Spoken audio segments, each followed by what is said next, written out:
আজি কি পঢ়িম আমি কাৰেণ্ট এফেয়াৰ্ছ ঠিক আছে যোনখিনি ইম্পৰ্টেণ্ট কাৰেণ্ট এফেয়াৰ্ছ আছে এইটো উইকৰ বিশেষকৈ যিহেতু প্ৰিলিমছ এতিয়া বেছি ওচৰত আছে ন সেইকাৰণে আমি প্ৰিলিমছৰ কাৰণে যিখিনি টপিক বেছিকৈ ইম্পৰ্টেণ্ট হয় আমি সেই টপিকখিনি ল'ম হ'ব এতিয়া আগতে আমি কিছুমান মেপিঙৰ ক্লাছ কৰিছিলোঁ ন কৰিছিলোঁ এতিয়া মেপিং ৰিলেটেড বহুতখিনি আমাৰ কাৰেণ্ট এফেয়াৰ্ছত থাকে কিছুমান টপিক এতিয়া ধৰি লোৱা কোনোবা এটা জেগা নিউজত আছে যেতিয়াই নিউজত থাকে সেই জেগাটো আমাৰ কাৰণে কি হৈ যায় ইম্পৰ্টেণ্ট হৈ যায় এক্সামৰ কাৰণে তাৰ ওপৰত প্ৰশ্ন আহে আমি দেখি পেলাই প্ৰশ্নটো দেখি পেলাই হয়তো আমি ভাবোঁ যে এই জেগাটোৰ নাম কিয়নো সুধিলে কিহৰ কাৰণে সোধে কাৰণ কিবা নহয় কিবা কাৰণত সি কিহত আছে নিউজত আছে এতিয়া এইটো উইকত এটা নিউজত আছিলে সেইটো কি আছিলে আৰ্কটিক অঞ্চল এতিয়া যেতিয়া আমি জিঅ'গ্ৰাফী ক্লাছ কৰোঁ তেতিয়া আমি আৰ্কটিক আৰু এণ্টাৰ্কটিকৰ কথা পঢ়োঁ আৰ্কটিক অঞ্চল মানে কি হয় প্ৰথমতেতো সেইটো জানিব লাগিব কিহৰ কাৰণে ইম্পৰ্টেণ্ট হয় জি এছ পেপাৰ 1ৰ কাৰণে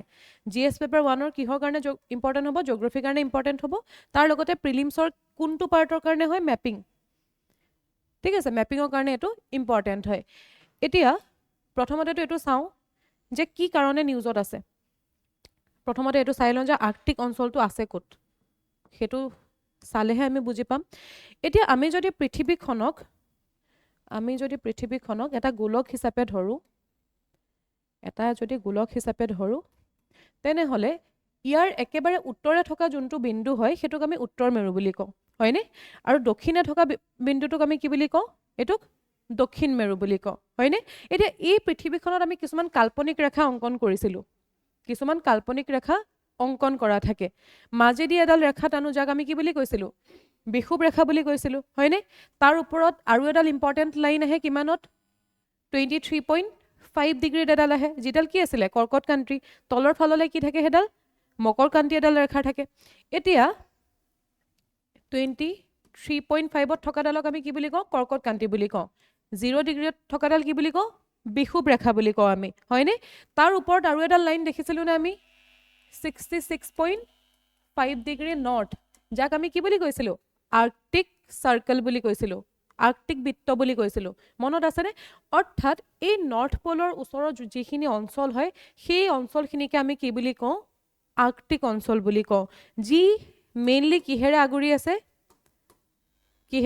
আছে বৰফেৰে হয়নে এতিয়া আৰ্কটিক অঞ্চল কি হয় পৃথিৱীৰ একেবাৰে উত্তৰত থকা মেৰু অঞ্চলখিনি হয় খুব ঠাণ্ডা হয় কিয়নো তাতে সূৰ্যৰ ৰশ্মি ভালদৰে নাযায় জানো সেইটো কথা আমি যে সূৰ্যৰ ৰশ্মি তাতে ভালদৰে নাযায় ইয়াৰ বৈশিষ্ট্য কি হয় অত্যাধিক ঠাণ্ডা হয় আৰু বিশাল বৰফৰ স্তৰ আছে তাতে আমি পাৰ্মাফ্ৰষ্ট বুলি এটা শব্দ পাওঁ পাৰ্মাফ্ৰষ্ট মানে হৈছে আমি যে হিমবাহৰ কথা কওঁ হিমবাহৰ লগত অকণমান মানে অলপমান মিলা এটা টাৰ্মে হয় তাৰমানে বছৰ জুৰি বহুত বছৰ ধৰি পেলাই যেতিয়া তাতে বৰফ গোট খাই থাকিব তাকে আমি কি বুলি কওঁ পাৰ্মাফ্ৰষ্ট বুলি কওঁ আৰু এই অঞ্চলটোত যিহেতু উষ্ণতা বহুত কম হয় উষ্ণতা কম হোৱাৰ ফলত কি হয় বহুত বছৰ ধৰি পেলাই তাতে জমা হয় নে নহয় বৰফ হয় আৰু সেই বৰফে ক'ত জমা হৈ আছে আমাৰ এই আৰ্কটিক অঞ্চলটোত এতিয়া নিউজত থকা কাৰণটো কি হয় সেইটো চাই লওঁ নিউজত আছে কাৰণ আমেৰিকাৰ যোনটো ৰাষ্ট্ৰীয় মহাসাগৰীয় আৰু বায়ুমণ্ডল প্ৰশাসনৰ যিটো এটা প্ৰতিবেদন হয় ইংলিছত কি বুলি কয় সেইটো ইংলিছত কয় US national oceanic and atmospheric administration shortly কোৱা হয় NOAA ইম্পৰ্টেণ্ট হয় প্ৰিলিমছৰ কাৰণে প্ৰিলিমছত ইয়াৰ পৰা প্ৰশ্ন আহে ঠিক আছে এতিয়া তেওঁলোকৰ এটা প্ৰতিবেদন দিলে প্ৰতিবেদন কি হয় বুজি পাইছা প্ৰতিবেদন এটা ৰিপৰ্ট দিছে সেই ৰিপৰ্টটোত কি গম পাইছে যে সেই প্ৰতিবেদন অনুসৰি কোৱা হৈছে যে আৰ্কটিক অঞ্চলত এতিয়ালৈকে আটাইতকৈ কি হৈছে আটাইতকৈ বেছি উষ্ণ আৰু সেমেকা বছৰটো অতিবাহিত হৈছে বুলি কৈছে এতিয়া তাৰ মানে আমি চালো যে মেৰু অঞ্চলত আছে ঠাণ্ডা অঞ্চল হয় আৰু কি বুলি কৈছে যে সচৰাচৰ যিমান তাতে উষ্ণতা থাকে তাতকে বেছি উষ্ণতা আৰু সেমেকা বছৰটো অতিবাহিত কৰিছে কোনে আৰ্কটিক অঞ্চলটোৱে উষ্ণতা বাঢ়িছে মানে এতিয়া কি হ'ব তাতে বৰফ গলিব পাৰে হয়নে বৰফ গলিব পাৰে আৰু এই অঞ্চলৰ উষ্ণতা গোলকীয় যোনটো গড় উষ্ণতা হয় তাতকে দুগুণ বেছি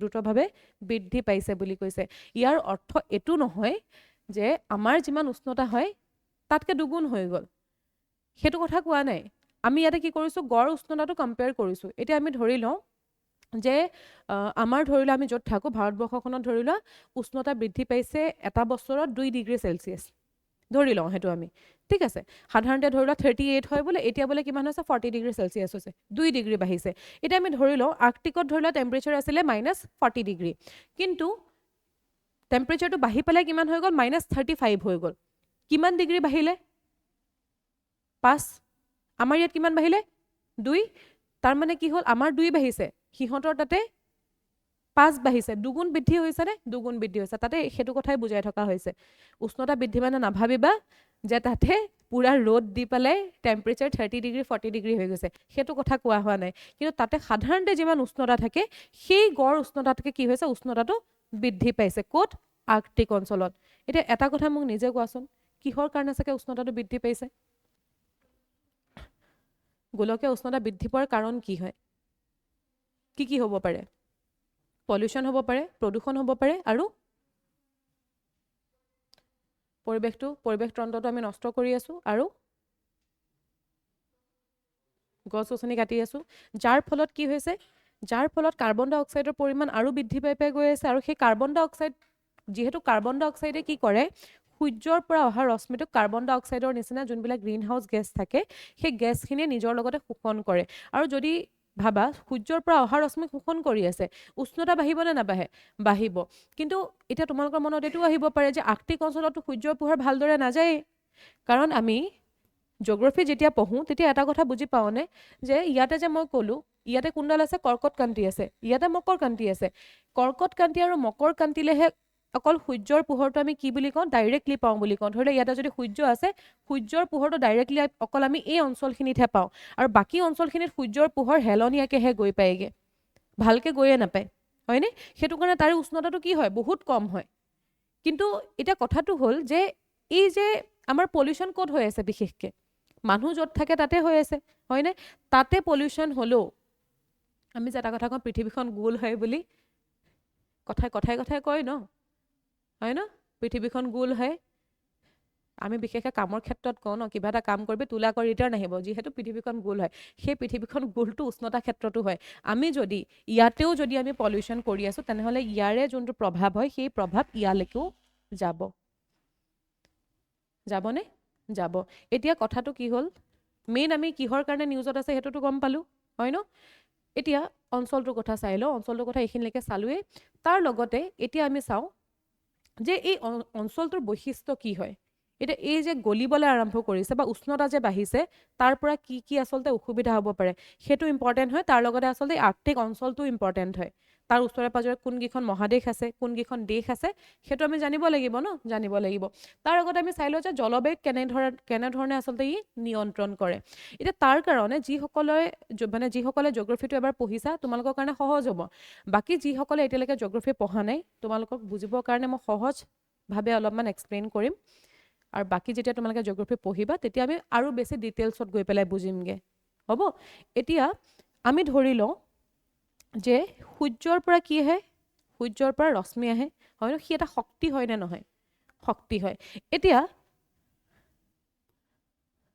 এটা বস্তু ইয়াতে বুজিবা এইখন ধৰি লওঁ আমাৰ পৃথিৱীৰ পৃষ্ঠ হয় ইয়াতে সূৰ্যটো আছে সূৰ্যৰ পৰা কি হ'ব আমাৰ ইয়াতে ৰশ্মি আহিব সূৰ্যৰ পৰা যিখিনি ৰশ্মি আহে সেই ৰশ্মিখিনিক গোটেই ৰশ্মিখিনিকে আমাৰ পৃথিৱী পৃষ্ঠই শোষণ নকৰে যিটো আমি আচলতে পঢ়িছিলোঁ হিট বাজেটত হয়নে আমাৰ পৃথিৱীৰ এটা হিট বাজেট আছে বাজেট মানে কি বুজি পাওঁ ইনকামিং আৰু আউটগোয়িংটো আমি ইকুৱেল যেতিয়া কৰোঁ সেইটোকে আমি আমাৰ বাজেট সেইটোৱে হয় ন লাইফৰতো আমি বাজেট বনাওঁ যে বোলে এইটো মাহত মোৰ কিমান পইচা আহিব আৰু মই কিমান খৰচ কৰিম যিমান আহে সিমানহে খৰচ কৰিব পাৰিবা তাতকে বেছি খৰচ কৰিলেতো দেখোন ধাৰ লাগি যাব হয় ন আৰু যদি কম খৰচ কৰিছা তেনেহ'লে কি হ'ব সাঁচিব পাৰিবা কিন্তু সেইটো তাপৰ ক্ষেত্ৰত সঁচাটোতো সাঁচি থোৱাটোতো দিগদাৰী হৈ যাব পইচা বাঢ়ি গৈ থাকিলে দিগদাৰী নাই কিন্তু উষ্ণতা বাঢ়ি গৈ থাকিলেতো দিগদাৰী আছে ন আছে এতিয়া সূৰ্যৰ পৰা যিটো আচলতে ৰশ্মি আহে গোটেই আমি ধৰি লওঁ যে সূৰ্যৰ পৰা আমি ধৰি লওঁ 100 ইউনিট আহে কলৈ আমাৰ পৃথিৱীৰ পৃষ্ঠলৈ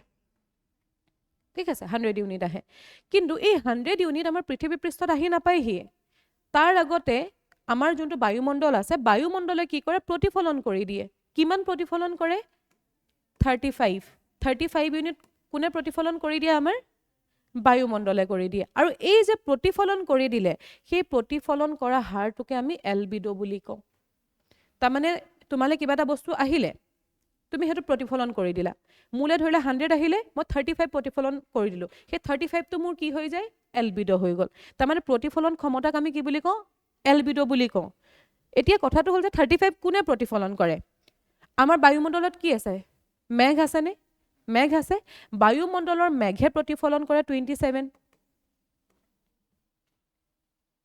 কৰে নে 27 কৰে কিমান বাকী ৰ'ল এতিয়া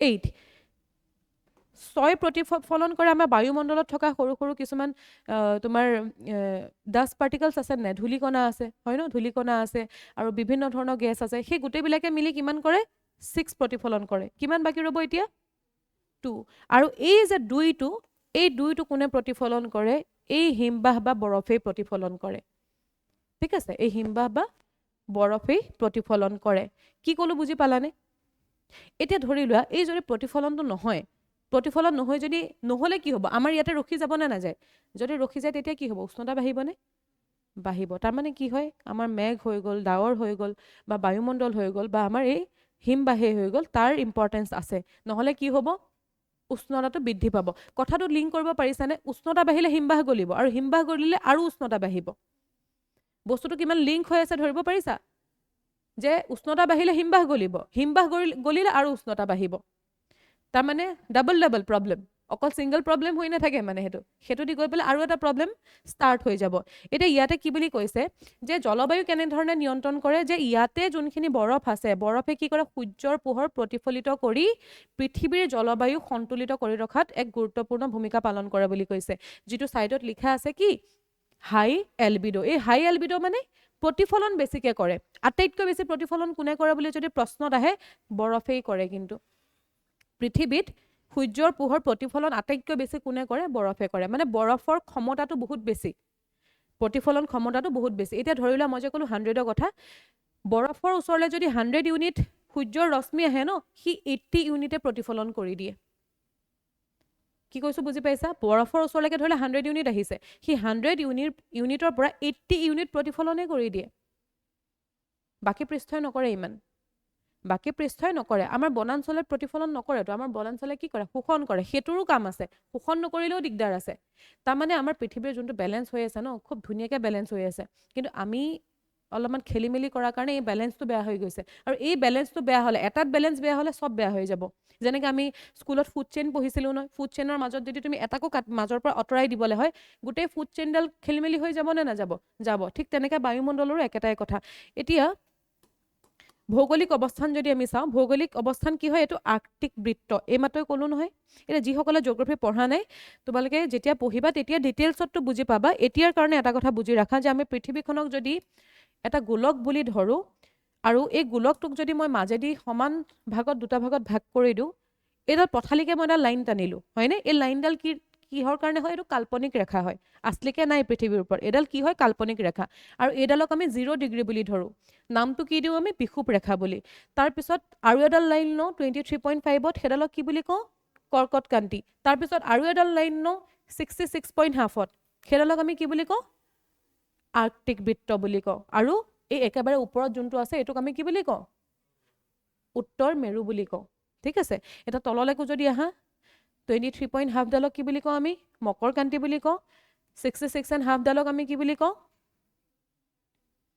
এণ্টাৰ্কটিক বুলি কওঁ আৰ্কটিকটো ওপৰৰ হয় উত্তৰ গোলাৰ্ধত আছে আৰু এই যে আমি যে সমানে যে ভাগ কৰি দিলোঁ পৃথিৱীখনক তাৰমানে ওপৰৰ যোনটো পাৰ্ট হয় সেইটোক আমি উত্তৰ গোলাৰ্ধ বুলি কওঁ তলৰ ভাগটোক আমি দক্ষিণ গোলাৰ্ধ বুলি কওঁ তলত যোনডাল 66.5 আছে সেইডাল কি হয় আমাৰ এণ্টাৰ্কটিক বৃত্ত হয় আৰু একেবাৰে হেৰিত থকাটো কি হয় দক্ষিণ মেৰু হয় আৰু এই মাজৰ যোনখিনি অঞ্চল হয় এইখিনিক এণ্টাৰ্কটিক বৃত্ত বুলি কয় আৰু এই যোনখিনি জেগা হয় এইটোৱে আমাৰ আৰ্কটিক অঞ্চল হয় আৰু এতিয়া আমি চাই লওঁ যে আৰ্কটিক অঞ্চলত আমি যদি চাওঁ মূলতঃ তাতে আৰ্কটিক মহাসাগৰখন আছে আৰ্কটিক মহাসাগৰ চাইছিলোঁ নে মহাসাগৰকেইখন মনত আছে নে কি আছিলে আমাৰ প্ৰশান্ত মহাসাগৰ তাৰপিছত আটলান্টিক ভাৰত তলৰ ফাললৈ যোনখন আছিলে মেৰুৰ ওচৰত সেইখন দক্ষিণ মহাসাগৰ আছিলে আৰু ওপৰ ফালে থকাখন কি আছিলে আৰ্কটিক আছিলে এতিয়া সেই জেগাখিনিতে কি হৈ আছে ই বিস্তৃত হৈ আছে এই জেগাটো এতিয়া আমাৰ ইম্পৰ্টেণ্ট বস্তুটো হ'ল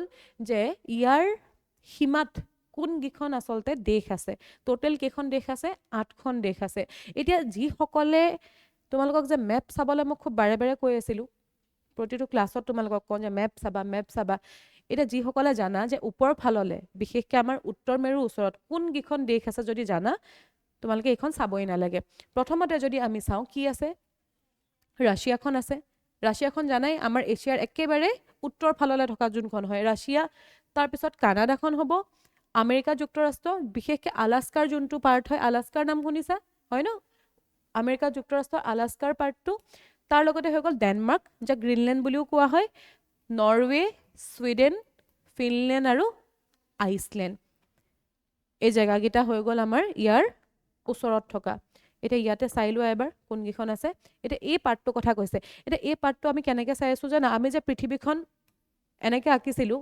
এইটোক আমি কি বুলি কৈছিলোঁ উত্তৰ মেৰু এইটোক দক্ষিণ মেৰু এতিয়া কিন্তু আমি পৃথিৱীখন এনেকৈ চাই থকা নাই আমি পৃথিৱীখনক কেনেকৈ চাই আছোঁ এই ওপৰৰ পৰা চাই আছোঁ আৰু এই ওপৰৰ পৰা চাই থাকোঁতে আমি এনেকৈ দেখি পাই আছোঁ কি কৈছোঁ বুজি পাইছা মই মানে এই পিকচাৰখন এই পৃথিৱীৰ এই ওপৰৰ পৰা চাই থাকিলে যেনেকুৱা লাগিব এই পিকচাৰখন তেনেকুৱাকৈ আছে মানে ওপৰৰ ফালৰ পৰা চাই আছোঁ আমি এইখন ছাইডৰ পৰা চাই থকা নাই এতিয়া ইয়াতে যদি চাওঁ এইটো চোৱা ইয়াতে আহি গ'লনে মেৰুটো ওপৰৰ পৰা চাই আছোঁ ন মেৰুটো সেইকাৰণে ইয়াত আহি গ'ল এতিয়া কোনকেইখন আছে এবাৰ চাই লোৱা ইয়াতে কোনখন আহি যায় ৰাছিয়া আহে ইয়াতে আলাস্কা US-ত আছে হয়নে তাৰপিছত এইখিনি কি হয় কানাডা এইখন হৈ যাব গ্ৰীণলেণ্ড বা ডেনমাৰ্ক বুলি ক'ব পাৰে এইখন কি হয় আইচলেণ্ড নৰৱে ছুইডেন ফিনলেণ্ড গোটেইকেইখন কাণ্ট্ৰি বিৰাট ধুনীয়া কাণ্ট্ৰি হয় ফুৰিবৰ কাৰণে নৰৱে ছুইডেন ফিনলেণ্ড এতিয়া কোনকেইখন ক'ত আছে সেইটো জানানে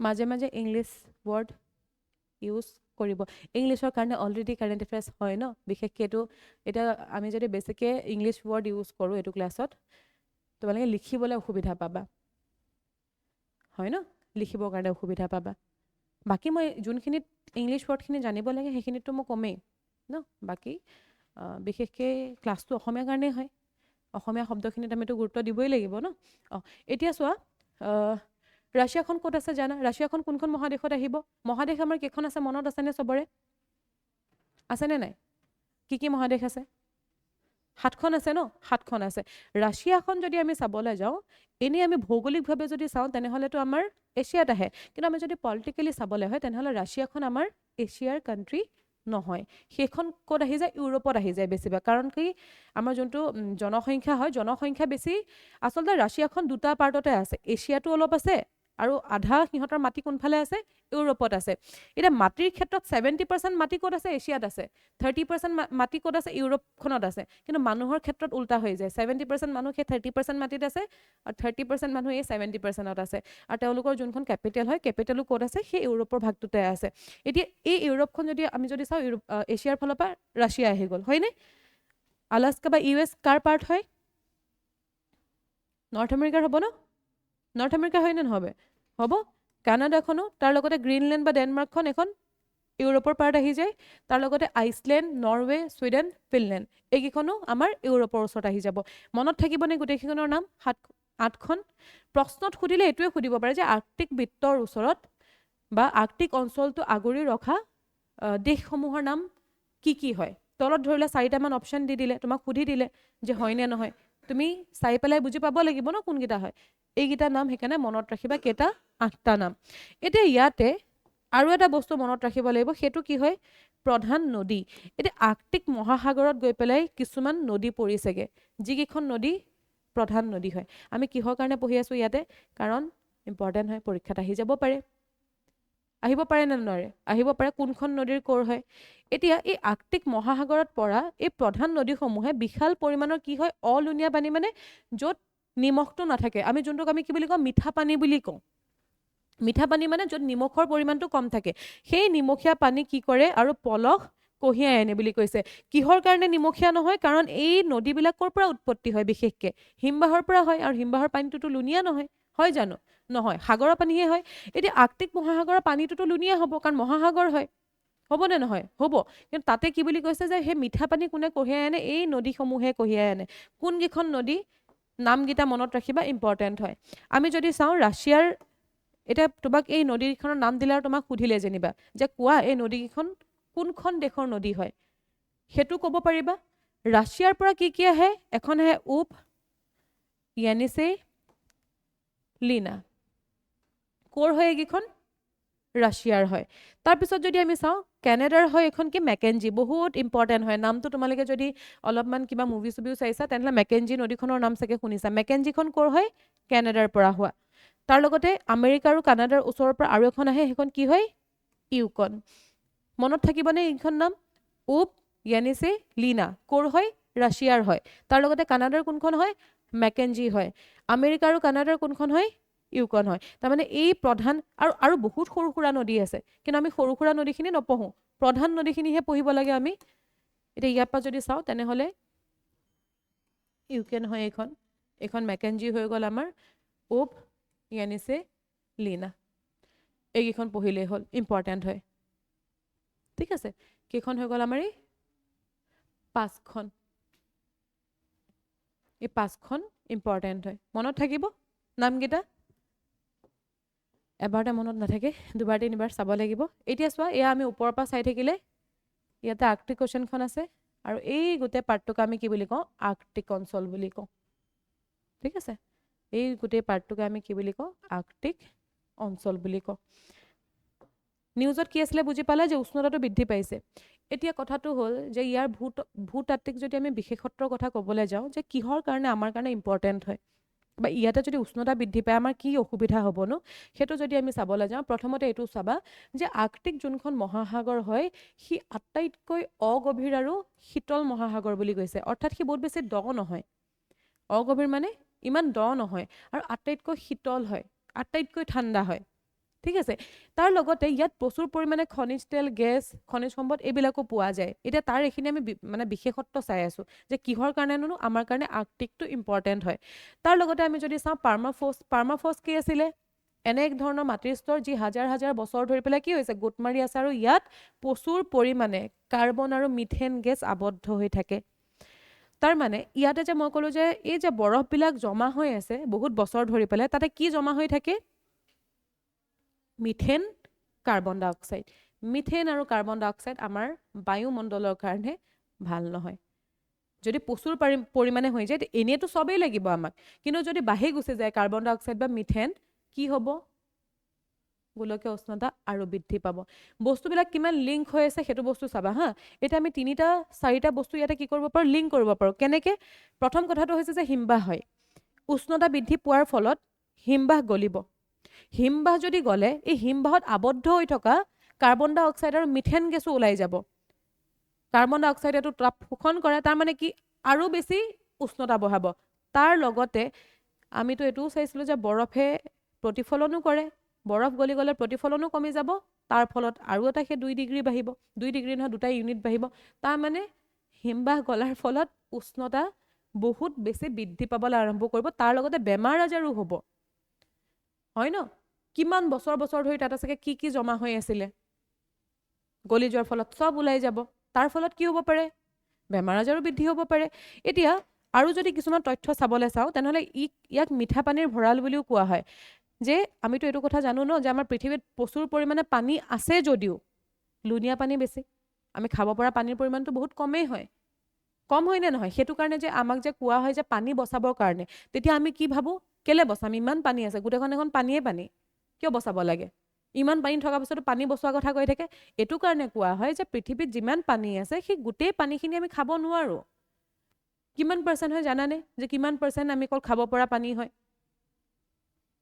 3% অকল 3% আৰু ইয়াতে কি বুলিছে পৃথিৱীৰ সেই মানে মিঠা পানীৰ ভিতৰত 20% অলুণীয়া পানী ইয়াৰ গ্লেচিয়াৰ আৰু বৰফতে কি হৈ আছে বৰফৰ স্তৰত জমা হৈ আছে বুলি কৈছে হয়নে তাৰ লগতে কৈছে যে ইয়ালে ধৰিলা সেই বৰফলে যিমানখিনি সূৰ্যৰ তাপ আহে সেই সূৰ্যৰ তাপৰ 80% কি বুলি কয় সৌৰ বিকিৰণ মানে সূৰ্যৰ পৰা অহা ৰশ্মিৰ কথা ৰশ্মিক আমি সৌৰ বিকিৰণ বুলি কওঁ আৰু সেইটো কি কৰি দিয়ে প্ৰতিফলিত কৰি পৃথিৱীখনক কি কৰি ৰাখে শীতল কৰি ৰাখে উষ্ণতা আহিলে এটা মানি লোৱা তালৈকে সূৰ্যৰ পৰা ৰশ্মি আহিলে 100 ইউনিট আহিলে 100 ইউনিটৰ 80 অলপ আগতে মই ক'লো এইটো কথা হয়নে যে 80 ইউনিটে সি কি কৰি দিব ঘূৰাই পঠাই দিব আৰু তাৰ ফলত কি হ'ব ঠাণ্ডা হ'ব নে নহয়? ঠাণ্ডা কৰি ৰখাত সহায় কৰিব নাই? যদি শোষণ কৰি ল'লেহেঁতেন তেতিয়াতো গৰম হৈ গ'লহেঁতেনে, গ'ল হয় ন? গ'লহেঁতেনে। তাৰমানে ইয়াৰো ইম্পৰ্টেঞ্চ আছেনে? আছে। তাৰ লগতে আমি এটা কথাটো জানো যে পৃথিৱীৰ কক্ষপথটো আমাৰ চিধা নহয়, অকণমান হেলনীয়া হৈ আছে, হয়নে? হেলনীয়া হৈ আছে আৰু সেই কক্ষপথত পৃথিৱীখন আমাৰ ঘূৰি আছে। ঘূৰি আছে নে নাই? ঘূৰি আছে। আৰু পৃথিৱীখন ঘূৰি থকাৰ ফলতে আচলতে কি হয়, বিশেষকৈ আমাৰ এই দুটা জেগাতে উত্তৰ মেৰু আৰু দক্ষিণ মেৰুলৈকে কি হয়, ভালদৰে পোহৰ নাযায়। আৰু যিহেতু সি হেলনীয়া হৈ আছে, ইয়াতে আমি অলপমান বস্তু এটা চাওঁ যে এটা বস্তুটো জানা, তোমালোকে চবেই চাগে জানা যে আমাৰ পৃথিৱীখন হেলনীয়া হৈ আছে। প্ৰথম কথাটো হ'ল যে নিজৰ অক্ষডাল, যোনডাল অক্ষ হয় পৃথিৱীৰ, যোনডাল অক্ষক হেৰি কৰি পেলাই ঘূৰি আছে, সেইডাল অলপ হেলনীয়া হয়।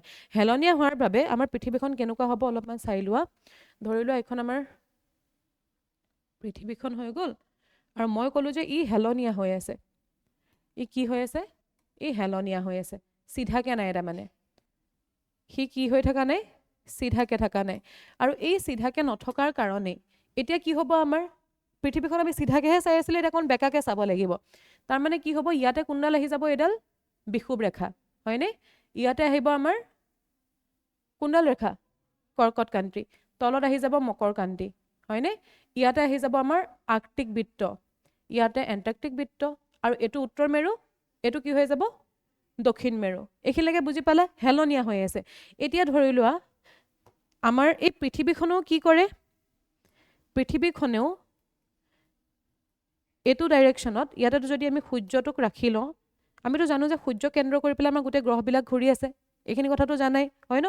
এতিয়া ধৰি লোৱা আমি যদি চাওঁ যে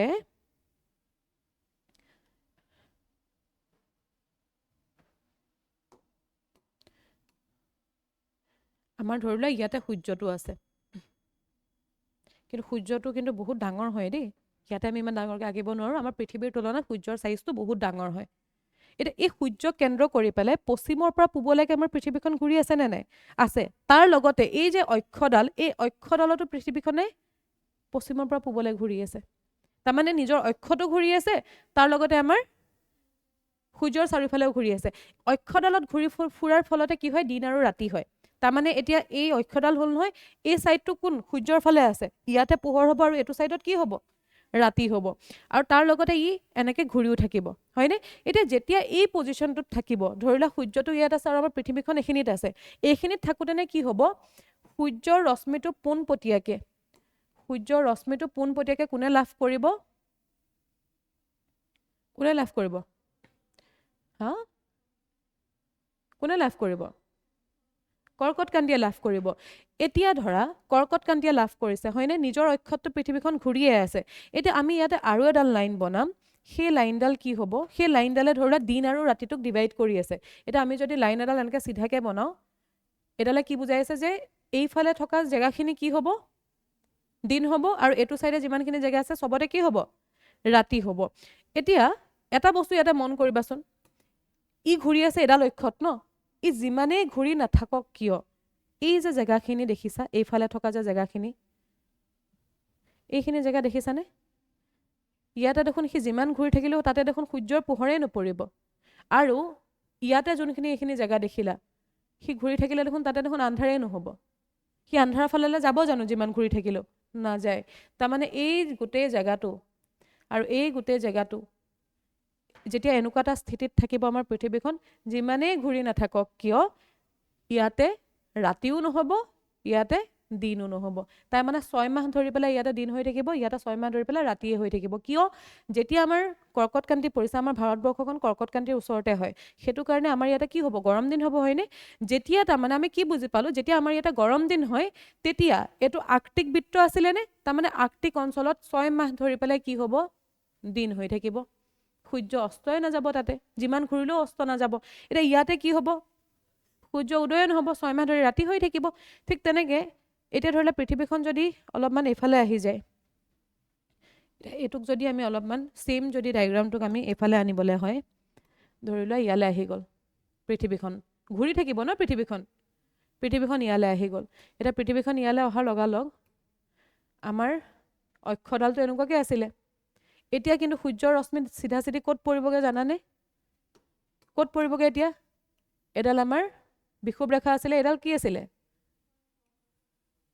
কৰ্কটক্ৰান্তি এতিয়া চিধা চিধিকে ক'ত পৰিব আমাৰ মকৰক্ৰান্তিত পৰিব তাৰমানে আমাৰ ইয়াতে ঠাণ্ডা দিন হ'ব সেইকাৰণে হয়নে এতিয়া এইটো সময়ত আকৌ কি হ'ব এইটো সময়ত ইয়াতে সূৰ্য উদয়ে নহ'ব আন্ধাৰ হৈ থাকিব আৰু ইয়াতে সূৰ্য অস্ত নাযাব তাৰমানে 6 মাহ ধৰি পেলাই আকৌ তাতে কি হ'ব আন্ধাৰ হ'ব সেইটো কাৰণে ইয়াতে আৰু এটা কথা ইয়াতে কি ক'লে যে পৃথিৱীৰ কক্ষপথত হেলনীয়া অৱস্থানৰ বাবে ইয়াত একেৰাহে কেইবা মাহো ধৰি পেলাই সম্পূৰ্ণ আন্ধাৰ যিটোক আচলতে পোলাৰ নাইট বুলি কয় ইংলিছত সম্পূৰ্ণ আন্ধাৰ হৈ থাকিব বা সম্পূৰ্ণ পোহৰ যিটোক মিডনাইট ছান বুলি কয় মিডনাইট ছান মানে আধা ৰাতিত যদি সূৰ্যটো ওলাই তোমাৰ কেনেকুৱা লাগিব তাতে সেইটোৱে হয় সময়টো তোমাৰ 12টা বাজি আছে ধৰিলা ৰাতি 12টা বাজিছে কিন্তু তাতে কি হ'ব সূৰ্যটো তুমি দেখি থাকিবা ৰাতি 12টাটো এতিয়া সেইটো কাৰণে সেইফালে যিসকল মানুহ থাকে ন তেওঁলোকে ঘৰটো তেনেকুৱাকে বনাই যাতে দিনতে আন্ধাৰ কৰি ল'ব পাৰে কাৰণ তেওঁলোকৰ দিনতে আন্ধাৰ মানে কি আৰু তাতেতো ৰাতিয়ে নহয় দিনেই হৈ থাকে কিন্তু শুবতো লাগিব মানুহ ন লাগিব নালাগে লাগিব এটা তুমি কোৱা তোমালোকেতো দিনতো শুব পাৰা বহুত ভালকে মানে আমাৰতো এইটো টেলেণ্ট আছে যে আমি দিনৰ দিনটো শুই থাকিব পাৰোঁ সেইটো বেলেগ কথা কিন্তু ৰাতিৰ শুৱা আৰু দিনৰ শুৱাৰ মাজত পাৰ্থক্য আছে নে নাই আছে ন সেইটো কাৰণে শুবৰ কাৰণে তাতে দিনতে তেওঁলোকে এনেকুৱা কণ্ডিশ্যন বনাই লয় মানে ঘৰবিলাক তেনেকুৱাই হয় আচলতে যে দিনৰ সময়তো তোমাৰ এনেকুৱা লাগিব যেন আন্ধাৰ সেইটো টেলেণ্ট আমাৰো আছে ঘৰত শুওঁতেনো আমিও বনাই ল'ব পাৰোঁ নে নোৱাৰোঁ পাৰোঁ ডাঠ যদি তুমি পৰ্দা দি দিয়া নিজৰ ৰুম এটাত তেতিয়াতো সেইটোৱে হ'ব ন সেইটোৱে হ'ব তাৰ লগতে ৰাসায়নিক পৰিৱৰ্তনৰ কথাও কৈছে যে এই যে তোমাৰ পাৰ্মাফ্ৰষ্টবিলাক যদি গলি যায় গলি যোৱাৰ ফলত কি হ'ব সেই নদীবিলাকৰ পৰা ধাতু নিৰ্গত হৈ পেলাই এই ধৰি লোৱা পাৰ্মাফ্ৰষ্টটো কি হ'ল গলি যোৱাৰ ফলত নদীবিলাকে কি কৰে সেই ধাতুবিলাক নিৰ্গত কৰিবলৈ আৰম্ভ কৰে আৰু তাৰ ৰংটো অলপমান এনেকুৱা হোৱা আৰম্ভ হৈ যায় এইবিলাক ধাতু নিৰ্গত হোৱাৰ কাৰণে হৈছে কালাৰটো দেখিছা ন গেৰুৱা ৰঙৰ হৈ গৈছে কিহৰ কাৰণে হৈছে এইটো এই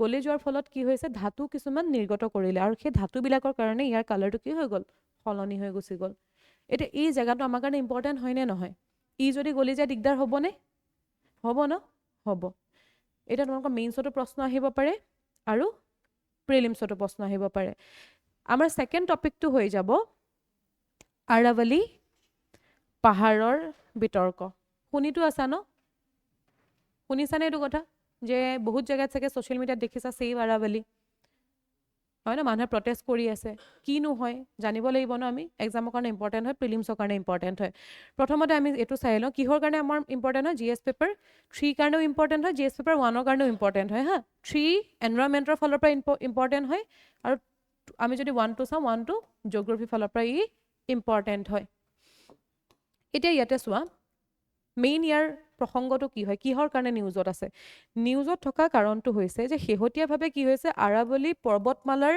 এটা সংজ্ঞা দিয়া হৈছে এটা তোমালোকে ভাবিছা যে আৰে আৰাৱলী পাহাৰৰ কি সংজ্ঞা প্ৰতিটো বস্তুৰে সংজ্ঞা থাকে নে নাথাকে পৰ্বতৰতো সংজ্ঞা এটা আছে নে নাই আছে নদীৰ সংজ্ঞা আছে নে নাই আছে ঠিক তেনেকে আৰাৱলী পৰ্বতমালাৰো এটা সংজ্ঞা দিছে কোনে আমাৰ উচ্চতম ন্যায়ালয়ে অৰ্থাৎ সুপ্ৰিম কোৰ্টে দিছে আৰু সেই সুপ্ৰিম কোৰ্টৰ সেই যোনটো আচলতে সংজ্ঞা হয় সেই সংজ্ঞাটোকে লৈ পেলাই গোটেই আমাৰ সমগ্ৰ আচলতে ভাৰতবৰ্ষখনত এটা বিতৰ্কৰ সৃষ্টি কৰিছে এটা কথাটো হ'ল কিনো আছে সংজ্ঞাটো তেনেকুৱা যে ইমান বিতৰ্ক হৈ গ'ল সেইটো কাৰণে কিবা এটাতো আছে ন আছে নে নাই আছে এতিয়া পৰিৱেশবিদসকলৰ মতে যে এই যোনটো নতুন সংজ্ঞাটো দিলে সেই নতুন সংজ্ঞাটোৰ হিচাপত আমাৰ আৰাৱলী যোনটো আচলতে পাহাৰ হয় তাৰ এক বৃহৎ অংশ আইনী সুৰক্ষাৰ পৰা হয়তো বাহিৰত গুচি যাব পাৰে আৰু বাহিৰত গুচি গ'লে আইনী সুৰক্ষাৰ পৰা যিকোনো এটা বস্তু যেতিয়া বাহিৰত গুচি যায় কি হ'ব পাৰে তাতে কোৱা কি হ'ব পাৰে মিছইউজ হ'ব পাৰে ক'ৰবাত বোলে কাজিয়া লাগি আছে প্ৰশাসন তাৰ পৰা তুমি যদি আঁতৰাই দিয়া আইন যদি তাৰ পৰা আঁতৰাই দিয়া বেছি বেয়া হৈ যাবনে পৰিস্থিতি বেছি বেয়া হৈ যাব এতিয়া এইটো ভয়হে কৰি আছে কিন্তু গভৰ্ণমেণ্টে বা সুপ্ৰিম কোৰ্টে বেলেগ কথা কৈ আছে মানুহৰ মাজত ভয়টো বেলেগ আৰু সুপ্ৰিম কোৰ্টে বা গভৰ্ণমেণ্টে কৈ থকা কথাটো বেলেগ হয় কিন্তু দুটাৰ মাজতে পাৰ্থক্য আছে এতিয়া সময়েহে ক'ব কি হ'বগে গৈ পেলাই ঠিক আছে এতিয়া কথাটো আমি চাই লওঁ প্ৰথমতেতো আমি চাই লওঁ যে আৰাৱলী পৰ্বতমালা আমাৰ কাৰণে কিহৰ কাৰণে গুৰুত্বপূৰ্ণ হয় প্ৰথমতেতো আমি সেইটো চাই লওঁ এতিয়া ইণ্ডিয়া মেপখন যদি আমি মন কৰোঁ তেনেহ'লে হিমালয়ৰ সৃষ্টি আমি হিমালয়ক লৈ পেলাই এটা কথা শুনি পাওঁ যে হিমালয় পৰ্বতমালাখন আচলতে দিনক দিনে মানে প্ৰতিটো বছৰত অলপ অলপকৈ বৃদ্ধি পাই আছে হয়নে সি এতিয়াও কি নহয় বহুত বেছি ষ্টেবল নহয়, স্থিৰ নহয়, যাৰ কাৰণে আমি তাক কি বুলি কওঁ, য়াং মাউণ্টেইন বুলি কওঁ, হয়নে? য়াং বুলি কওঁ নে নকওঁ? কওঁ। ঠিক তাৰ বিপৰীতত আমি যদি চাওঁ আৰাৱলী, আৰাৱলী একদম আমাৰ পুৰণি পৰ্বতমালা হয়, একেবাৰে প্ৰাচীন পৰ্বতমালা, যি বহুত আগতেই সৃষ্টি হৈছিলে। ইভেন পৃথিৱীৰো প্ৰাচীন পৰ্বতমালাৰ ভিতৰত অন্যতম হয় আৰাৱলী। আৰু আমাৰ ভাৰতৰ একেবাৰে প্ৰাচীন পৰ্বতমালাই কি হয়? আৰাৱলী হয়। এতিয়া আমি যদি মেপখনৰ কথা ভালদৰে জানো, ইয়াতে কি আছে? আৰাৱলী আছে, হয়নে? ইয়াতে যদি আমি চাওঁ, কি আছে ইয়াতে? গুজৰাট, তাৰপিছত ৰাজস্থান আছে, আছেনে নাই? এতিয়া ৰাজস্থানখন কিহৰ কাৰণে ফেমাছ হয়? মৰুভূমিৰ কাৰণে, হয় নে নহয়? আমি যদি আৰাৱলীৰ পশ্চিম ফাললৈ চাওঁ, পশ্চিম ফাললৈ কি আছে? ইয়াতে এখন মৰুভূমি আছে নে নাই? কোনখন মৰুভূমি আছে? থৰ মৰুভূমিখন আছে, হয়নে? এতিয়া কি হ'ব চাবা, আৰাৱলী বিশেষকৈ যদি আমি চাওঁ, ই প্ৰায় 700 কিলোমিটাৰ এনেকৈ দীঘলীয়াকৈ আছে। ক'ৰ পৰা ক'লৈকে আছে? ষ্টেট কেইখন মনত ৰাখিবা, ইম্পৰ্টেণ্ট হয়। কোনকেইখন ষ্টেটত আছে? প্ৰথমতে নাম্বাৰ 1ত আহি যাব কি? গুজৰাট, ছেকেণ্ডত ৰাজস্থান, থাৰ্ডত হাৰিয়ানা আহিব, আৰু 4থত দিল্লীলৈকে। এতিয়া কথাটো কোৱা হয় যে আমাৰ আৰাৱলী পৰ্বতমালা আগতে আৰু ওপৰলৈকে আছিলে, কিন্তু এতিয়া দিনক দিনে কি হ'ল? কাৰণ আমাৰ ইয়াতে বতাহ বৰষুণ চব হয়, যাৰ ফলত কি হয়? খহনীয়া হয় নে নহয়? যেনেকৈ তোমালোকে মাজুলীখনকে চাব পাৰা, মাজুলীৰ আগতে চাইজটো ডাঙৰ আছিলে, এতিয়া খহনীয়াৰ ফলত তাৰ চাইজটো সৰু হৈ আহিছে নাই? আৰু ই কিমান পুৰণা পৰ্বতমালা হয়, ইমান দিনে বতাহ বৰষুণ, মানে বতাহ বৰষুণ, তাৰ লগতে ধুমুহা, এই চবৰে সংস্পৰ্শত আহি কি হৈছে? খহিবলৈ আৰম্ভ কৰিছে, যাৰ কাৰণে সি সৰু হৈছে। তাৰ লগতে আৰু এটা কাৰণ, আমিতো মানুহ আছোৱেই খহাবলৈ তাক, আছো নে নাই? আছো। পাহাৰ কাটি পেলাই আমি কি কৰোঁ? ঘৰ বনাওঁ, ইণ্ডাষ্ট্ৰি বনাওঁ, বনাওঁ নে নবনাওঁ? বনাওঁ।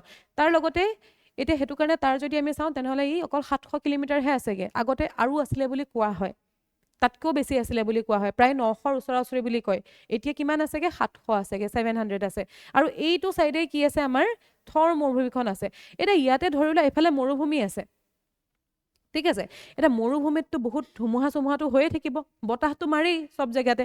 এতিয়া এইফালৰ পৰা যেতিয়া বতাহ মাৰিব, মৰুভূমিত কি উৰিব? ধূলিয়ে উৰিব। তাৰ মাজতে থিয় হৈ আছে কোনখন? আৰাৱলী। আৰাৱলীখন থিয় হৈ থকাৰ কাৰণে আচলতে এই চাইডত সেই মৰুভূমিৰ বালি আহিব পৰা নাই। যদি আৰাৱলী নাথাকিলেহেঁতেনে সেই মৰুভূমি বালি কি হ'লতেনে? সম্প্ৰসাৰণ হ'লতেনে? সম্প্ৰসাৰণ হৈ পেলাই আমাৰ কি হ'লতেনে? মৰুভূমি সম্প্ৰসাৰণ হ'লে ইয়াৰ কণ্ডিশ্যনটো বেয়া হ'লহেঁতেন নাই? শুকান, খেতি বাতি নহ'ব, বৰষুণ নহ'ব, হ'বনে? তাৰমানে আৰাৱলী আমাক কি কৰিছে? এই থৰ মৰুভূমিখনৰ সম্প্ৰসাৰণত বাধা দি আছে। প্ৰথম কাৰণটো হৈ গ'ল।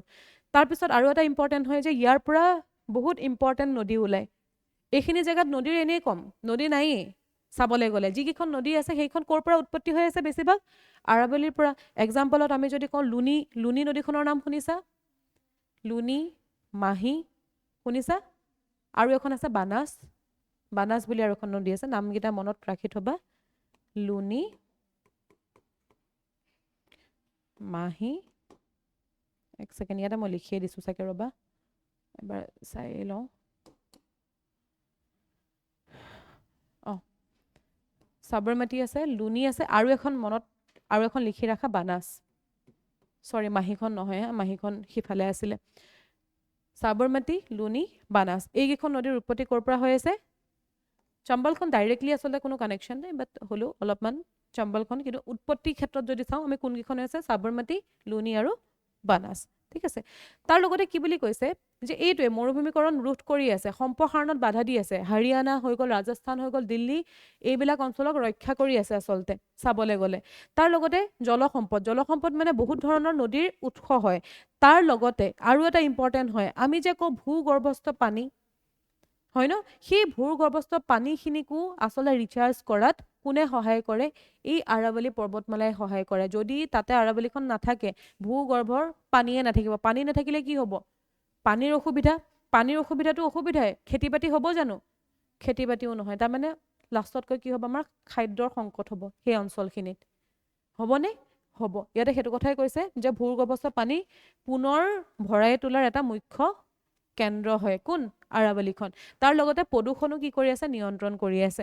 ঠাণ্ডা দিনত বিশেষকৈ আমাৰ পশ্চিম ফালৰ পৰা এটা বতাহ আহে, হয়নে? আৰাৱলীয়ে সেইটোক ব্লক কৰে, ব্লক কৰি পেলাই তাতে বৰষুণ হয়।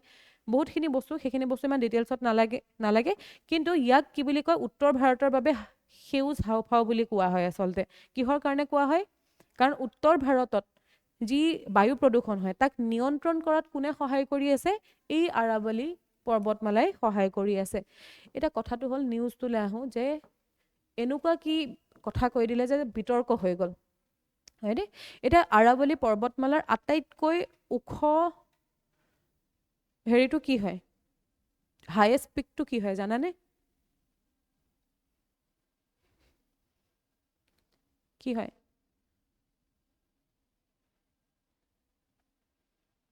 গুৰু শিখৰ হয়। হাইয়েষ্ট পিক আৰাৱলীৰ ইম্পৰ্টেণ্ট হয়। কি হয়? গুৰু শিখৰ হয়। প্ৰায় হাইটটো হৈছে 1750 মিটাৰ। এতিয়া আমি হিমালয়ৰ তুলনাত কিমান কম হয় ধৰিব পাৰিছানে?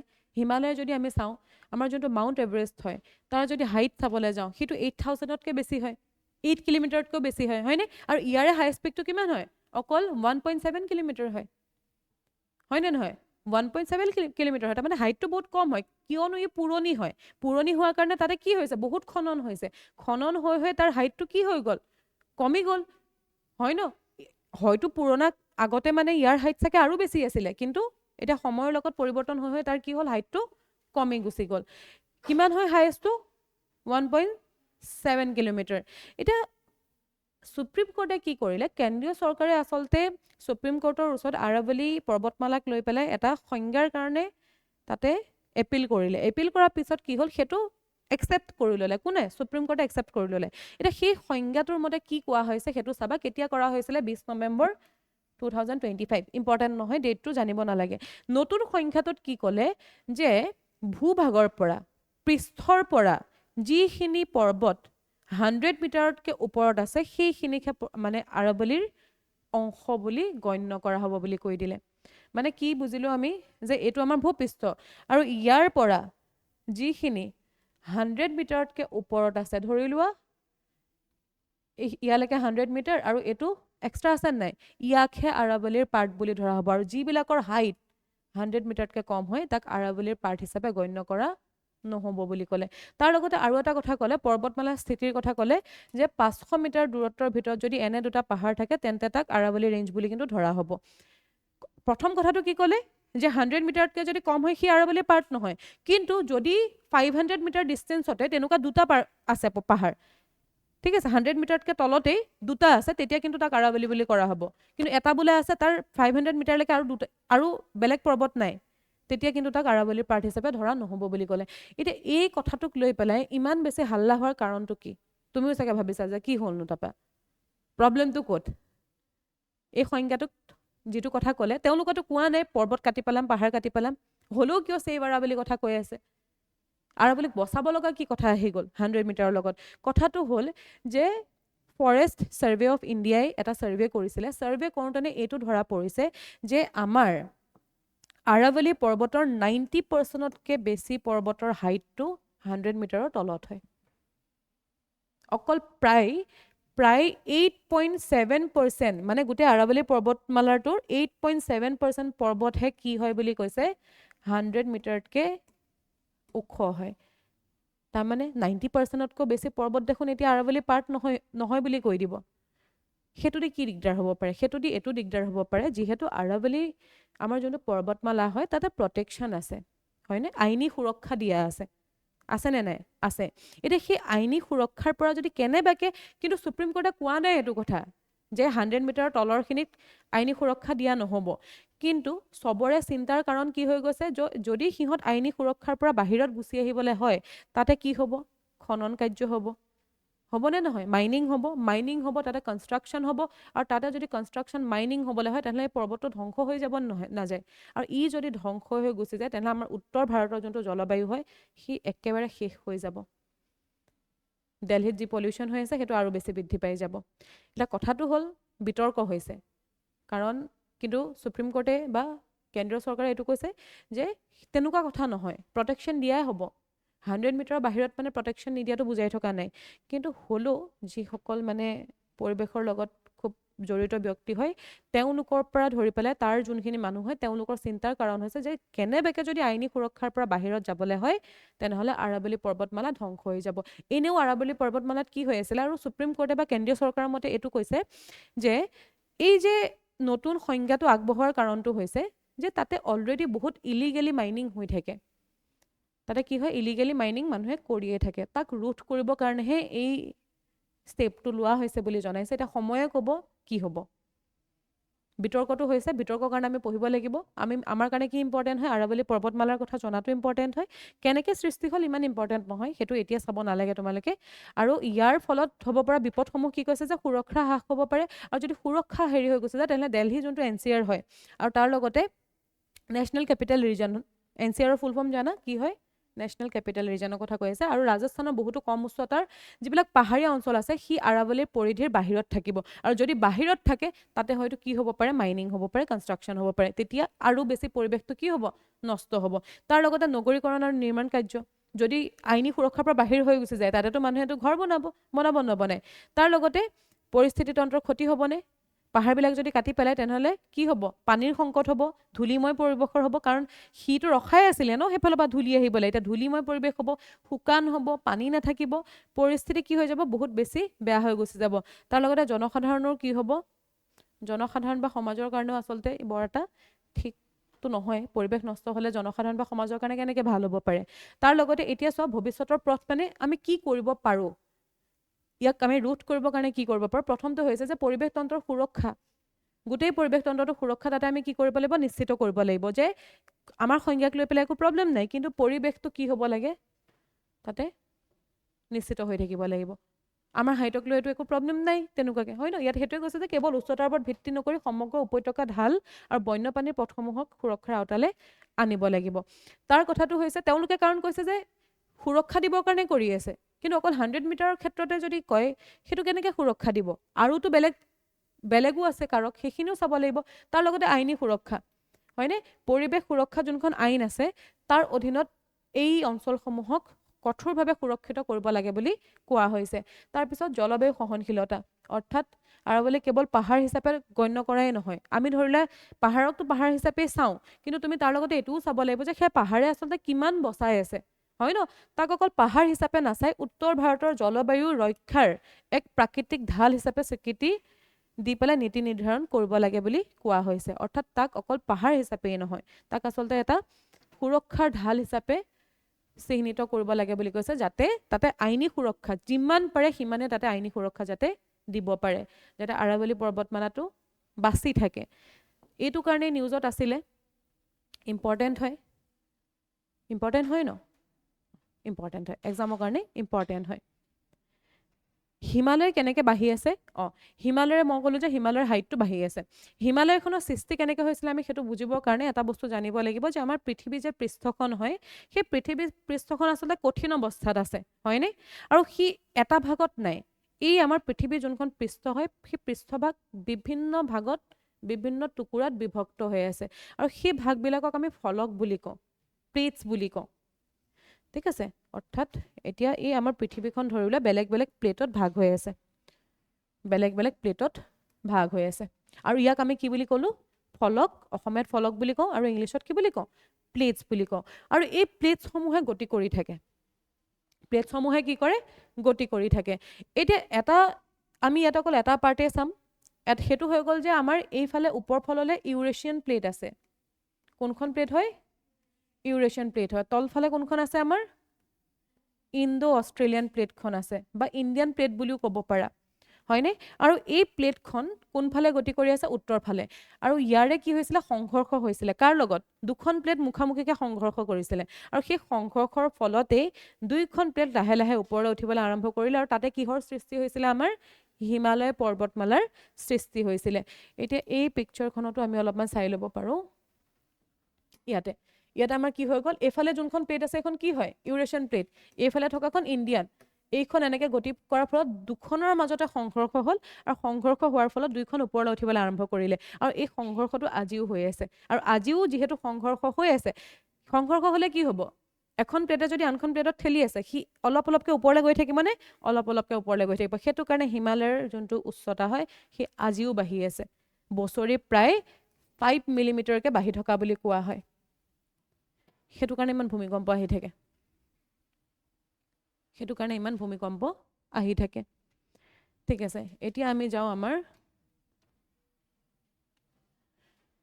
3 নম্বৰ টপিকটোলৈ 3 নম্বৰ টপিকটোত কৈছে যে ভাৰতত গ্ৰাহক ন্যায় প্ৰদানত অলপমান পলম হোৱা দেখিবলৈ পোৱা গৈছে ঠিক আছে এইটো আমাৰ কাৰণে ইম্পৰ্টেণ্ট হয় পলিটিৰ ফালৰ পৰা পলিটিৰ কাৰণে ইম্পৰ্টেণ্ট হয় তোমালোকেতো কোৰ্টৰ কথা ভালকৈ পঢ়িছাই ন উচ্চ ন্যায়ালয় হৈ গ'ল হাইকোৰ্ট হৈ গ'ল সুপ্ৰিম কোৰ্ট হৈ গ'ল ডিষ্ট্ৰিক্ট কোৰ্ট হৈ গ'ল এইবিলাকতো পঢ়িছা তোমালোকে পঢ়িছা তাতকৈ অলপমান পৃথক হয় যোনখন আমাৰ কি হয় ভাৰতত যোনটো গ্ৰাহক ন্যায় যোনটো প্ৰদান আচলতে আমাৰ ছিষ্টেম আছে সেইটো অলপমান পৃথক হয় কাতকৈ আমাৰ ন্যায়ালয়ৰ যোনটো আচলতে ছিষ্টেম হয় তাতকৈ অকণমান পৃথক হয় পৃথক কি হয় ইয়াক আচলতে কোৱাচি জুডিচিয়েল বডি বুলি কোৱা হয় অৰ্থাৎ আধা মানে অকল আধাহে কিবা তাতে দিয়া হৈছে যেনেকৈ আমি জুডিচিয়েৰী বুলিয়েতো কওঁ ন সুপ্ৰিম কোৰ্ট কি হয় জুডিচিয়াৰী আণ্ডাৰত আমি সুপ্ৰিম কোৰ্টৰ কথা পঢ়োঁ নে নপঢ়োঁ কিন্তু এই যোনটো কোৰ্ট হয় ইয়াক আমি কি বুলি কওঁ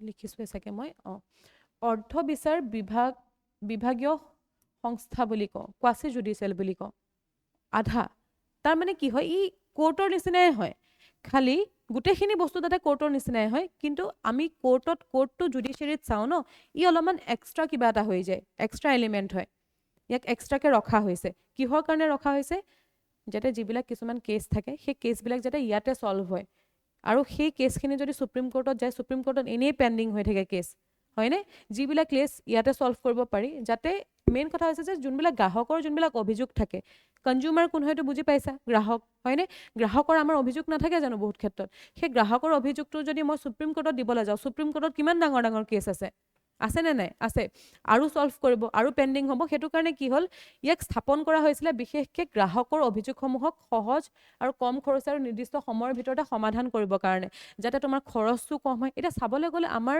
জুডিচিয়াৰী কিন্তু খৰচ হয়নে নহয় লয়াৰ এজন ল'বৰ কাৰণে পইচা লাগিব নালাগে লাগিব ন লাগিব আৰু ই কি হয় এটাটো হৈছে সহজ সুপ্ৰিম কোৰ্টৰ বা উচ্চ ন্যায়ালয়ৰ বহুত মানে বস্তুটো টান হয় সাধাৰণ মানুহে বুজিবলৈ অকণমান অসুবিধা হয় ই সহজ হয় পদ্ধতিটো তাৰ লগতে কি হয় কম খৰচী হয় আৰু তাৰ লগতে মেইন ইয়াৰ যোনটো উদ্দেশ্য কি আছিলে সোনকালে সমাধান কৰিব লাগে কিন্তু এতিয়া কি প্ৰব্লেম দেখি পোৱা গৈছে সমাধানেই নহয় পেণ্ডিং হৈ থাকি গুচি যায় তাতে ঠিক আছে কেছটো ছল্ভে নহয় ইয়াতে সেইটো কথাই কৈছে যে সমগ্ৰ ভাৰতৰ যোনটো গ্ৰাহক আদালত হয় তাত কি হৈছে সমালোচনাৰ মানে সিহঁতে সন্মুখীন হৈছে বুলি কৈছে সন্মুখীন হোৱা কাৰণটো কি হৈছে যে এটাটো হৈছে পলম ছল্ভ নাই হোৱা সোনকালে দ্বিতীয় কাৰণটো হৈছে যে বাৰে বাৰে স্থগিত ৰখা হয় আজি ধৰিলা তোমাৰ জাননীটো দিলে আজি তোমাৰ হেৰি হ'ব লাগিছিলে আজি নহয় স্থগিত ৰাখিলে ধৰি লোৱা বোলে আজি বোলে ক্লাছ এতিয়া কথাটো এনেকুৱা হয় আজি ধৰিলে আমি ক্লাছ লোৱা কথা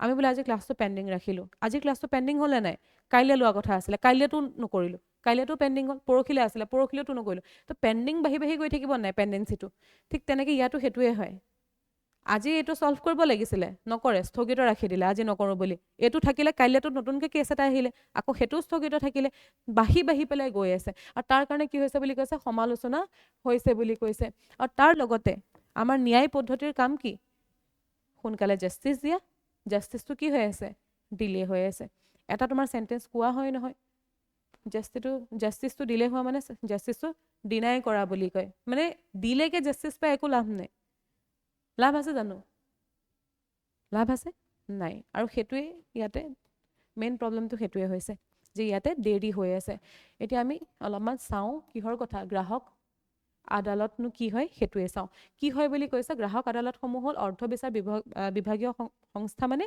কোৰ্টৰ নিচিনাই হয় কোৰ্টত যিখিনি ধৰিলা থাকে গোটেইখিনি বস্তুৱে আছে খালি সম্পূৰ্ণভাৱে ই কি নহয় জুডিচিয়েল বডি নহয় যিটো আমি পলিটিত পঢ়োঁ ঠিক আছে মেইন কথা কি আছিলে গ্ৰাহকৰ অভিযোগসমূহ ল'ব সহজ কৰিব কম খৰচী হ'ব আৰু সোনকালে ছল্ভ কৰিব মেইন কাৰণ আছিলে এইটো আৰু ইয়াৰ তিনিটা স্তৰ থাকে ধৰিলা জিলা পৰ্যায়তো থাকে ৰাজ্য পৰ্যায়তো থাকে আৰু ৰাষ্ট্ৰীয় পৰ্যায়তো থাকে যেনেকৈ আমাৰ কোৰ্টৰ ছিষ্টেমতো চাইছিলোঁ ন ডিষ্ট্ৰিক্ট কোৰ্ট থাকে হাইকোৰ্ট থাকে সুপ্ৰিম কোৰ্ট থাকে ঠিক তেনেকৈ ইয়াতো কি থাকিব ডিষ্ট্ৰিক্ট থাকিব তাৰপিছত ষ্টেট থাকিব তাৰপিছত কি থাকিব আমাৰ কি থাকিব নেশ্যনেল কোৰ্টখন থাকিব যেনেকৈ আমাৰ জুডিচিয়াৰী হয় ঠিক তেনেকুৱাই হয় খালি জুডিচিয়াৰী গোটেইখিনি পাৱাৰ ইহঁতৰ লগত নাই অলপ পাৱাৰ আছে কিন্তু গোটেই পাৱাৰখিনি কিন্তু নাই ইয়াতে আৰু ইয়াৰ আইনী ভিত্তি কি হয় কিহৰ আধাৰত স্থাপন কৰা হয় আধাৰ স্থাপন কৰা হয় তোমাৰ গ্ৰাহক সুৰক্ষা আইন 2019 কনজিউমাৰ প্ৰটেকশ্যন এক্ট 2019ৰ অধীনত আচলতে ইয়াক কি কৰা হয় স্থাপন কৰা হয় ঠিক আছে কাৰ আণ্ডাৰত স্থাপন কৰা হয় কনজিউমাৰ প্ৰটেকশ্যন এক্ট 2019ৰ আণ্ডাৰত এতিয়া ইয়াৰ আইনী নিৰ্দেশনা বা সময়সীমা কি হয় কিবাটো থাকিব ন ইনষ্ট্ৰাকচন থাকিব নাথাকে থাকিব আইন অনুসৰি কি হয় কাৰিকৰী প্ৰয়োজনীয়তাৰ ওপৰত ভিত্তি কৰি এজন গ্ৰাহকৰ গোচৰ 3 পৰা 5 মাহৰ ভিতৰত আচলতে তুমি সলভ কৰিব লাগিব তাৰমানে তুমি কেছটো কৰিলা কেছটো কৰাৰ পিছত কি হ'ব লাগিব 3 বা 5 মান্থছৰ ভিতৰত সেই কেছটো সলভ হ'ব লাগিব এতিয়া ইয়াতে প্ৰবলেম হৈছে যে হোৱা নাই সলভ নোহোৱাৰ কাৰণে পেণ্ডিং বাঢ়ি গৈ আছে তোমালোকৰ নিচিনা একেটা কথা তোমালোকে ভাবা ন কাইলৈ পৰা পঢ়িম পৰখিলৰ পৰা পঢ়িম আৰু সেই কামটো কৰোঁতে এটা জমা হৈ গৈছে ন বহুত বস্তু গৈছে নে নাই এটা এই যে জমা হৈ গৈছে সেই জমাটো সলভ কৰাটো ইমান ইজি নেকি তেওঁলোকৰ কাৰণে কেনেকৈ ইজি হ'ব একেটা কথাই হয় একেই হয় তোমালোকৰ সতে প্ৰবলেমটো একেটাই খালি তোমাৰতো পাৰ্চনেল লাইফৰ কাৰণে কাৰো কমপ্লেইন নাই এইটো এটা পাব্লিক বস্তু হৈ যায় ন ইয়াতে কমপ্লেইন আহিব এতিয়া চাই লওঁ যে আমি প্ৰবলেম কি হৈ আছে সেইটোৱে ক'লো ন কি হৈছে গোচৰটো বৃদ্ধি হৈ গৈ আছে আমি যদি 2024 চনৰ জানুৱাৰী মাহৰ তথ্য চাওঁ তেনেহ'লে তাতে তোমাৰ প্ৰায় 5.43 লাখতকৈ অধিক গোচৰ এতিয়ালৈকে সলভে হোৱা নাই কিমান 5.43 লাখ তাৰমানে প্ৰায় 6 লাখ গোচৰ এতিয়াও তাতে পেণ্ডিং হৈ আছে আৰুতো গোচৰ আহিয়ে থাকিব এনেকুৱাতো নহয় ন এইখিনি আমি প্ৰথমতে সলভ কৰোঁ তাৰপিছত আপোনালোকে বাকীবোৰ গোচৰ দিব সেইটোতো নহয় ন তাৰমানে এইখিনি সলভ কৰাৰ লগতে বাকীবোৰতো আহিয়ে থাকিব এইখিনি ইমানখিনি পেণ্ডিংটো মানে সলভ কৰাটোতো এইটো বহুত ডাঙৰ প্ৰবলেম হয় নে নহয় হয় এতিয়া কিহৰ কাৰণে এইটো হয় ইমানটো পেণ্ডিং থাকিব নালাগে পেণ্ডিং ৰখা কাৰণটো কি তোমালোকৰ নিচিনা একেটা স্বভাৱে কাইলৈ কৰিম বহুতৰ প্ৰবলেম এইটো ছেকেণ্ড কাৰণটো হৈছে তাতে যদি সাফিচিয়েণ্ট যদি মানুহ নাথাকে তেতিয়াওতো নহ'ব ন তেতিয়াও নহ'ব ছেকেণ্ডটো সেইটোৱে কৈছে যে পদ খালী হৈ থকা তাতে পদ খালীয়ে হৈ থাকে আমাৰ এফালেতো ইমান ইয়াতে এমপ্লয়মেণ্ট প্ৰবলেম বহুত জেগাত আকৌ ভেকেঞ্চি খালীয়ে হৈ থাকে খালী হৈয়ে পৰি থাকে সব ক্ষেত্ৰতে একেটা প্ৰবলেমে আমাৰ ইয়াতে যিমান ডক্টৰ লাগে সিমানখিনি ডক্টৰেই নাই বুজিছা তাৰমানে জেগা খালীয়ে হৈ আছে বহুত জেগাত এনেকুৱা থাকে যে পোষ্ট খালী হৈ পেলাই পৰি থাকে আৰু পোষ্টটো যদি খালী হৈ আছে কোনে সলভ কৰিব কামখিনি কোনে কৰিব এতিয়া তোমালোকে ধৰা বেংক এটাই ধৰা বেংকত বোলে 30 জন মানুহ ৰাখিব লাগে কিন্তু তাতে 30 জনৰ জেগাত ধৰিলা 20 জনহে আছে 10 জনৰ কামটোতো বাকী 20 জনে মিলি পেলাই কৰি শেষ কৰিবগে নোৱাৰিব প্ৰবলেম হ'বনে প্ৰবলেম হ'ব ইয়াতো সেইটোৱে হৈ আছে যে পদ খালী হৈ থকাৰ কাৰণে কি হৈছে সেই বিচাৰ প্ৰক্ৰিয়াটো আৰু বেছি স্লো হৈ গৈছে কোনে সলভ কৰিবলৈ মানুহ লাগিব হয় ন সেইটোৱে কৈছে যে যেনেকৈ জিলা আৰু ৰাজ্যিক পৰ্যায়ত আদালতৰ সভাপতি সদস্যসকলৰ শপত এতিয়াও খালী হৈ আছে হয় ন তাৰ কাৰণে আৰু বেছি স্লো হৈ গৈছে ওপৰটোত এইটোৱে কৈছে যে নতুনকৈ যোনবিলাক ৰুজু হয় যোনবিলাক নতুনকৈ গোচৰ দিয়া হয় সেই গোচৰবিলাক আৰু বেছি জমা হৈ পেলাই আৰু কেছ বাঢ়ি পেলাই গৈ আছে এই দুটা প্ৰবলেম তাৰ পিছৰ প্ৰবলেমটো হৈ যায় তোমাৰ আন্তঃগাঁথনিৰ সমস্যা আছে আন্তঃগাঁথনি বুলি ক'লে আমি কি বুজি পাওঁ যোনটো আমি ষ্ট্ৰাকচাৰৰ যোনটো কথা কওঁ ইনফ্ৰাষ্ট্ৰাকচাৰৰ যোনটো কথা কওঁ এতিয়া ধৰি লওক আমি ইয়াতে ক্লাছ কৰি আছোঁ হয়নে ক্লাছ কৰিবৰ কাৰণে আমাক ৰুম এটা লাগিব নালাগে এই ক্লাছটো স্মুথলি কৰিবৰ কাৰণে আমাৰ ইণ্টাৰনেট চিষ্টেমটো ভাল হ'ব লাগিব নাই কাৰণ অনলাইনো ষ্টুডেণ্টে ক্লাছ চাই থাকে লাগিব কেমেৰাটো ভাল হ'ব লাগিব নালাগে লাগিব স্পীকাৰটো ভাল হ'ব লাগিব নাই লাগিব কোনোবা ইয়াতে অন কৰি দিবলৈ মানুহটো থাকিব লাগিব নাই লাগিব এইবিলাক কি হয় এইবিলাকে আন্তঃগাঁথনি হয় এতিয়া তাতে কি হৈছে পৰ্যাপ্ত আদালতৰ কক্ষৰ অভাৱ জেগাই নাই তাতে কক্ষই নাই ৰুম আছে দুটা তাতে বোলে এমপ্লয়ী আছে 200টা ক'ত বহিব সিহঁত আৰু তোমাক যদি ভালকৈ বহিবলৈ জেগা নিদিয়ে তুমি ক'ত কাম কৰিবা কাম কৰিবৰ কাৰণে তোমাক জেগা এটা লাগিব নালাগে লাগিব তাতে কক্ষৰ অভাৱ কৰ্মচাৰীৰ নাটনি কৰ্মচাৰীয়ে নাই কৰ্মচাৰী নহ'লে বস্তু এটা স্মুথলি কেনেকৈ হ'ব দুৰ্বল ডিজিটেলৰ আন্তঃগাঁথনিয়ে বেয়া মই কোৱা নিচিনা আমাৰ যদি এতিয়া ইণ্টাৰনেট বেয়া হয় আমি কেনেকৈ অনলাইন ক্লাছ কৰিম যদি আমাৰ ক্লাছৰুমেই নাথাকে ক'ত বহিবা তোমালোক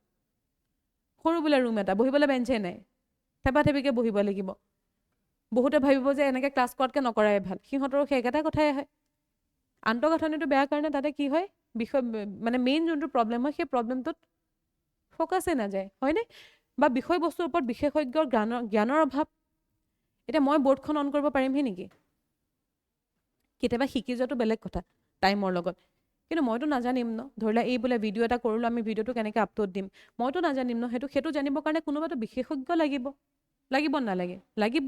এতিয়া ধৰি লোৱা ইণ্টাৰনেটৰ প্ৰব্লেম হৈছে, মই ছল্ভ কৰিব পাৰিম নেকি?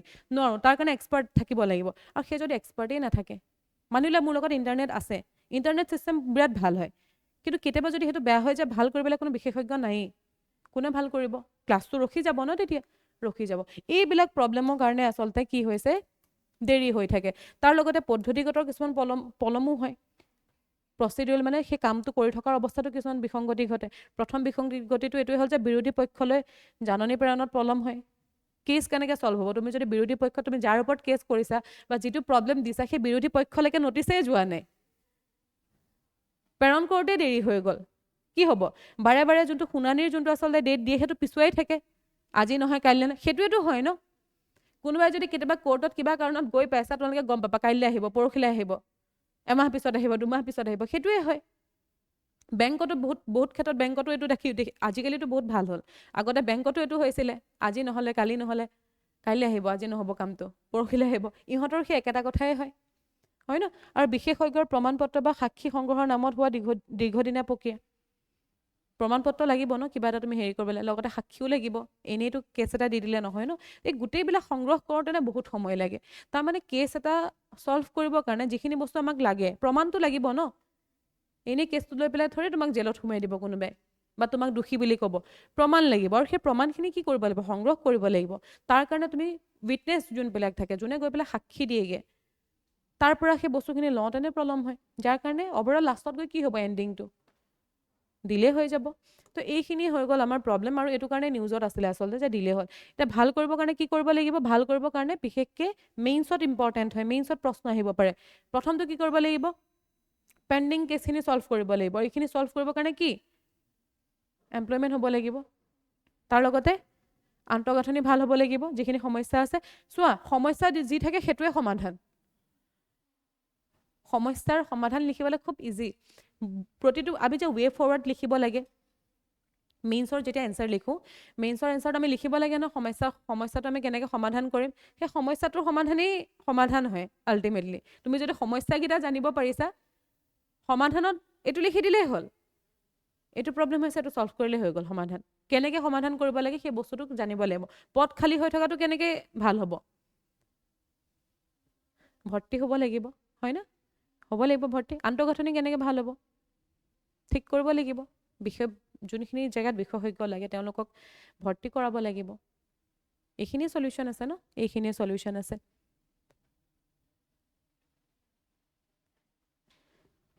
এতিয়া আমি চাই লওঁ তাৰ একেবাৰে পিছৰটো টপিক। এইটো আমাৰ লাষ্ট টপিক হ'ব আজি।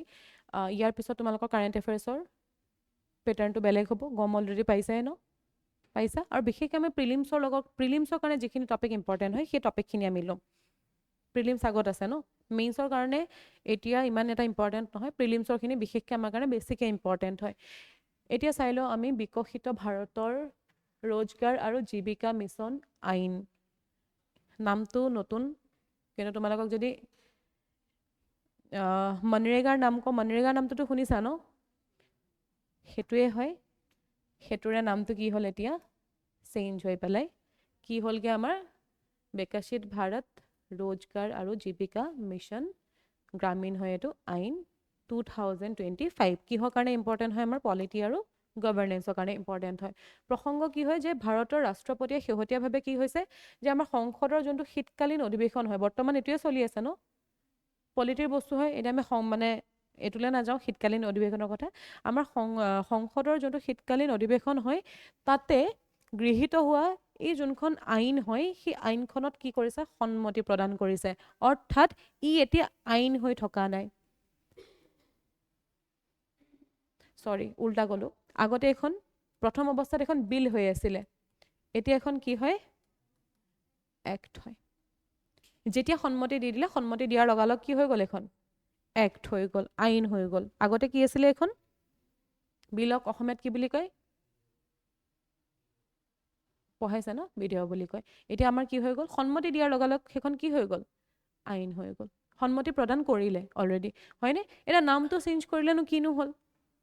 নাম সলনি কৰিলেনো কি হ'ল নামৰ লগত আৰু বহুতখিনি বস্তু কি কৰা হৈছে সলনি কৰা হৈছে ইয়াৰ যদি আমি মেইন অৰিজিনটো চাওঁ মেইন অৰিজিন কি হয় আমাৰ মেইন আইন কোনখন আছিলে আমাৰ 2005ৰে হয় এইখন বহুত আগৰ হয় কোনখন আছিলে আমাৰ এইখন MG নৰেগা মহাত্মা গান্ধী ৰাষ্ট্ৰীয় গ্ৰামীণ নিয়োগ নিশ্চিতকৰণ আইন আছিলে অৰ্থাৎ এই আইনখনৰ আণ্ডাৰত কি দিয়া হৈছিলে অলপমান সংস্থাপন দিয়া হৈছিলে কিমান দিনৰ কাৰণে দিয়া হৈছিলে 100 ডেজৰ কাৰণে 100 ডেজৰ কাৰণে কি দিয়া হৈছিলে ইয়াতে সংস্থাপন দিয়া হৈছিলে কিন্তু এতিয়া অলপমান কি কৰা হ'ল চেঞ্জ কৰা হ'ল চেঞ্জ কৰাৰ মেইন উদ্দেশ্যটো কি হয় উদ্দেশ্যটো হৈছে যে গ্ৰামীণ যোনবিলাক পৰিয়াল হয় গাঁও অঞ্চলত যিসকল পৰিয়াল বাস কৰে হয়নে তেওঁলোকৰ যোনটো আয়ৰ যোনটো পৰিমাণ হয় ইনকাম যোনটো হয় সেই ইনকামটো কি কৰা বৃদ্ধি কৰা বৃদ্ধি কেনেকৈ কৰিলে তেওঁলোকে সেই যে 100 ডেজ আছিলে 100 ডেজৰ জেগাত তেওঁলোকে নাম্বাৰটো বঢ়াই পেলাই 125 ডেজ কৰিলে তাৰমানে 25 দিন বঢ়াই দিলে 25 দিন বঢ়াই দিয়াৰ ফলত কি হ'ব তোমাৰ ইনকামো 25 দিনৰ এক্সট্ৰা হ'ব নহয় তাৰ ফলত কি হ'ব ওভাৰঅল আমাৰ যোনটো ইনকাম হয় সেই ইনকাম লেভেলটো কি হৈ যাব বৃদ্ধি পাই যাব উপাৰ্জনটো আমাৰ বৃদ্ধি পাব তাৰ লগতে এই যে ইনকামটো যে বাঢ়িলে যে তাক কিহলে ৰূপান্তৰিত কৰাৰ কথা কৈছে গ্ৰামীণ উন্নয়নলে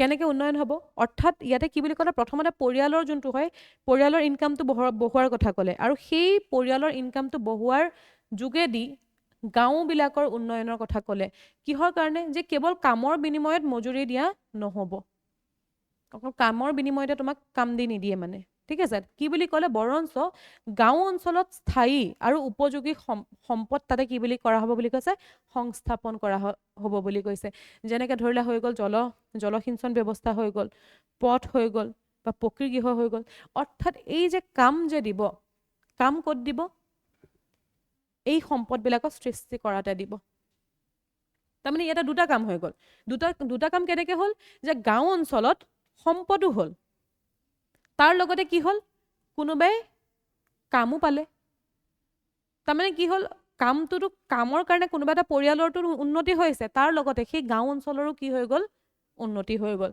তাৰ লগতে আৰু এটা কথা ইয়াতে কৈছে যে মেইন বৈশিষ্ট্যখিনিলৈ আহোঁ আমি মেইন বৈশিষ্ট্যখিনি কি হয় সেইখিনিৰ ভিতৰত প্ৰথমটো হৈছে যে নিশ্চিত কৰ্ম সংস্থাপনৰ বৃদ্ধি বুলি কৈছে অৰ্থাৎ এটাতো গেৰেণ্টি দিব লাগিব আইনী গেৰেণ্টি দি দিছে আইনৰ আণ্ডাৰত মানে সেইটো বস্তু হেৰি কৰি নিশ্চিত কৰি দিছে যে 125 ডেজৰ কি দিব লাগিব কাম দিবই লাগিব খুব কমেও আৰু ইয়াতে কি বুলি দিছে অদক্ষ বুলি দিছে অৰ্থাৎ ইয়াৰ কাৰণে তোমাক স্কিল নালাগে কিছুমান কাম কি হয় স্কিলৰ হয় স্কিল কামখিনি কৰিবৰ কাৰণে আমাৰ লগত যোনবিলাক আচলতে স্কিল ৱৰ্কফ'ৰ্চ থাকে তাৰমানে আমাক সেই কামটো কৰিবৰ কাৰণে কি লাগিব স্কিল লাগিব নালাগে লাগিব এতিয়া মই যে ক'লোঁ ধৰিলা ইণ্টাৰনেটৰ কথাটোৱে ক'লোঁ ইণ্টাৰনেট প্ৰব্লেম ছল্ভ কৰিবৰ কাৰণে আমি পাৰিম জানো নোৱাৰোঁ আমাক কি লাগিব দক্ষতা লাগিব তাৰ কাৰণে স্কিল লাগিব আৰু এই যোনখিনি কাম দিয়া হ'ব সেইখিনিৰ কাৰণে স্কিল নালাগে যিকোনো মানুহে কৰিব পাৰিব ইয়াৰ অৰ্থটো হ'ল যে যিসকল মানুহে বহুত পঢ়া শুনা কৰিছে যাৰ লগত স্কিল আছে তেওঁলোকেতো বেলেগ তেওঁলোকৰ কাৰণে চাকৰি অপশ্যন আছে নে নাই আছে যিসকলৰ মাজত মানুহৰ মাজত দক্ষতা নাই বিশেষকৈ গাঁও অঞ্চলৰ তেওঁলোকৰ লগততো কামৰ কোনো সুবিধাই নাই আৰু সেই মানুহখিনিক সুবিধা কৰিবৰ কাৰণে আচলতে এই আইনখন অনা হৈছিলে ইয়াতে তোমাক স্কিল নালাগে ইয়াতে এইটো কথা নহয় যে তুমি 12 পাছ হ'ব লাগিব বা গ্ৰেজুৱেশ্যন পাছ হ'ব লাগিব নালাগে তুমি ঠিক আছে যদি তুমি পঢ়া শুনা কৰাও নাই তেতিয়াও তুমি ইয়াৰ আণ্ডাৰত কি পাবা কাম পাবা খুব কমেও কিমান দিনৰ অধিকাৰ আইনী অধিকাৰ দিবই লাগিব তাৰমানে এতিয়া ধৰিলা মই তোমালোকক বোলে ক'লোঁ যে মই তোমালোকক বোলে 10টা ক্লাছ ল'ম মই যদি নলওঁ তোমালোকে কি কৰিবা একো কৰিব নোৱাৰা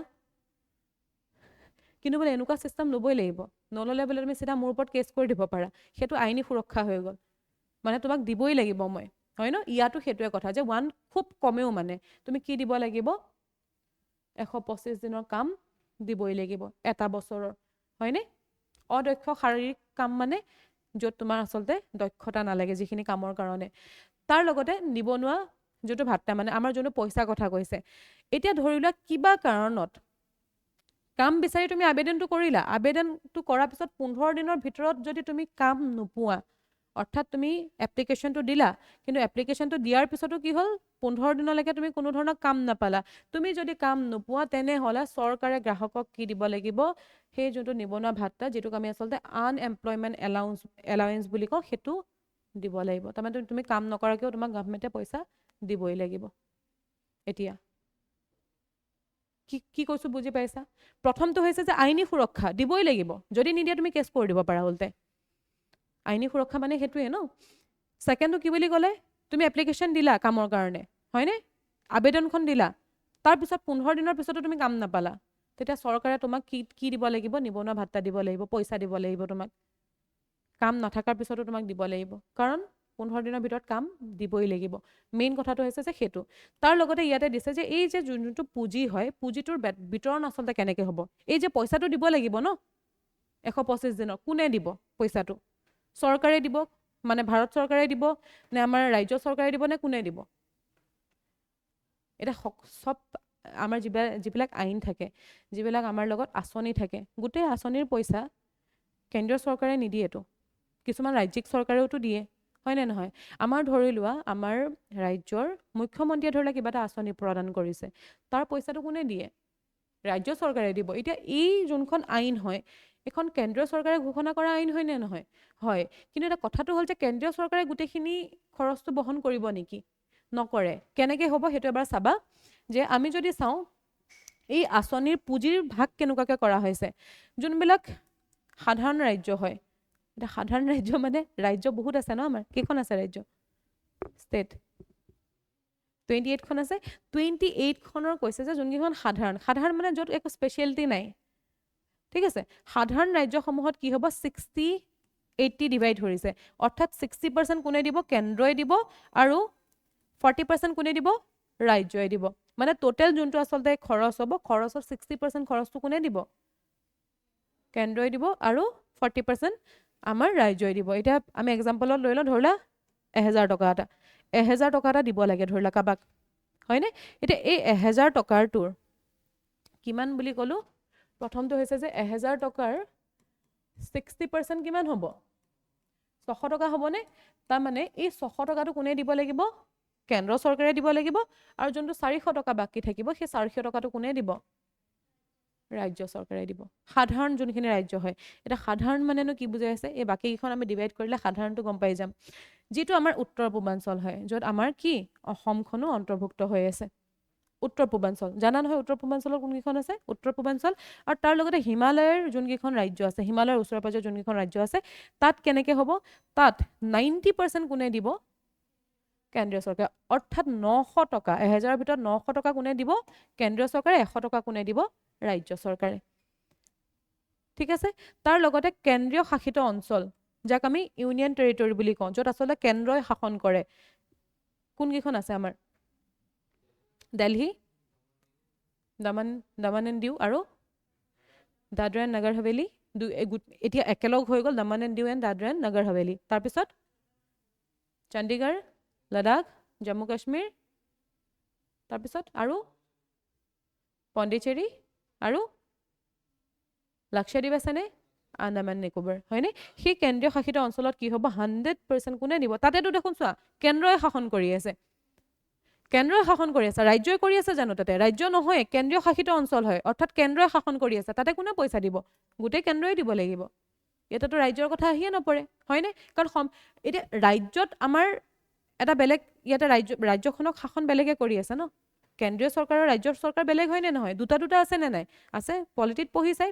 তো কেন্দ্ৰীয় শাসিত অঞ্চলবিলাকত সম্পূৰ্ণ পইচাটো কোনে দিব? কেন্দ্ৰই দিব। আৰু আমাৰ উত্তৰ পূৰ্বাঞ্চলৰ হিমালয়ৰ ওচৰে পাজৰে থকা ৰাজ্যখিনিত কোনে দিব? 90% কেন্দ্ৰীয় চৰকাৰে দিব, আৰু 10% কোনে দিব? আমাৰ ৰাজ্য চৰকাৰে দিব। সাধাৰণ ৰাজ্যবিলাকত, বাকীবিলাকত মানে এইকেইখন বাদ দি বাকী যিবিলাক ৰাজ্য থাকি গ'ল, ধৰি লোৱা উদাহৰণস্বৰূপে কি হ'ব পাৰে কোৱা? নিজে কোৱাচোন, উদাহৰণ নিজে দিয়াচোন, কোনকেইখন ৰাজ্য হ'ব পাৰে? তামিলনাডু, আৰু তামিলনাডু, কৰ্ণাটক হৈ গ'ল, মহাৰাষ্ট্ৰ হ'ল। এইবিলাকত কিমান হ'ব? 60% কেন্দ্ৰই দিব, আৰু 40% কোনে দিব? ৰাজ্যখনে দিব। এতিয়া এই যে কামত পলম হোৱাৰ কাৰণে যে এই যে নিবনুৱা ভাত্তাটো দিব লাগিব বুলি যে ক'লো, যে আনএমপ্লয়মেণ্ট এলাউৱেঞ্চটো যে দিব লাগিব, এইটো এতিয়া কোনে দিব?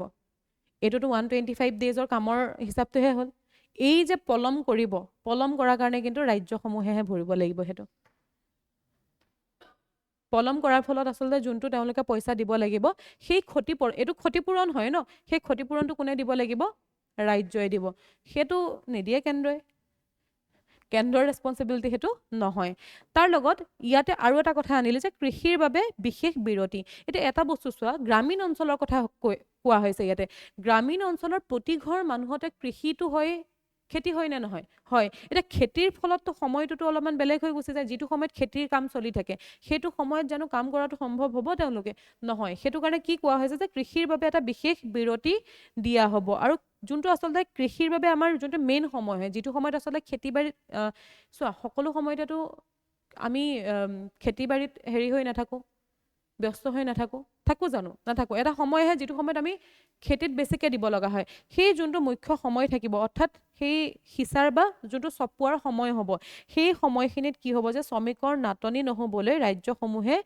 বছৰত সৰ্বাধিক 60 দিনৰ বাবে কাম স্থগিত ৰাখিব পাৰিব এতিয়া চোৱা দিন আমাৰ কিমান আছে টোটেল 365 ডেজ এই 365 ডেজৰ ভিতৰত 125 ডেজৰ মিনিমাম কাম দিব লাগে আৰু এই 125 কামটো দিবই কিন্তু এই 125 ডেজৰ ধৰা কামটো খেতিৰ সময়তে বোলে দি দিলে তেতিয়াতো দিগদাৰ হ'ব মানুহখিনি খেতিতে যাব নে কামেই কৰিব দিগদাৰ নহ'ব জানো দিগদাৰ হ'ব সেইটো কাৰণে এই যেতিয়া কৃষিৰ সময়খিনি থাকিব তাৰ কাৰণে মিনিমাম কি বুলি কৈছে তোমাৰ মিনিমাম নহয় সৰি মেক্সিমাম 60তকৈ কিন্তু বেছি দিন স্থগিত ৰাখিব নোৱাৰে 60 দিন কি কৰিব পাৰিব স্থগিত ৰাখিব পাৰিব অৱশ্যে এই বিৰতিয়ে শ্ৰমিকৰ এই যোনটো 125 ডেজৰ কামৰ আইনী অধিকাৰ হয় সেইটো হ্ৰাস নকৰে অৰ্থাৎ সেই 125 ডেজটো এনেকুৱাকৈ ৰখা হ'ব যাতে সেই কৃষিৰ সময় যোনখিনি সময় থাকে সেই সময়খিনিৰ লগত যাতে দুটা বস্তু মিক্স নহয় আৰু সেইটো মেক্সিমাম কিমান ৰাখিব পাৰিব 60 দিন 60 দিনতকৈ ওপৰত কিন্তু ৰাখিব নোৱাৰিব ঠিক আছে কামটো 60 দিনতকৈ বেছি কি কৰিব নোৱাৰিব স্থগিত ৰাখিব নোৱাৰিব কিয়নো আমি 165 ডেজ চাইহে আছো ইয়াৰ মাজতো তোমাৰ সানডেও আহিব হয় ন একেৰাহেতো তেওঁলোকক কাম কৰাব নোৱাৰে বিৰতি দিব লাগিব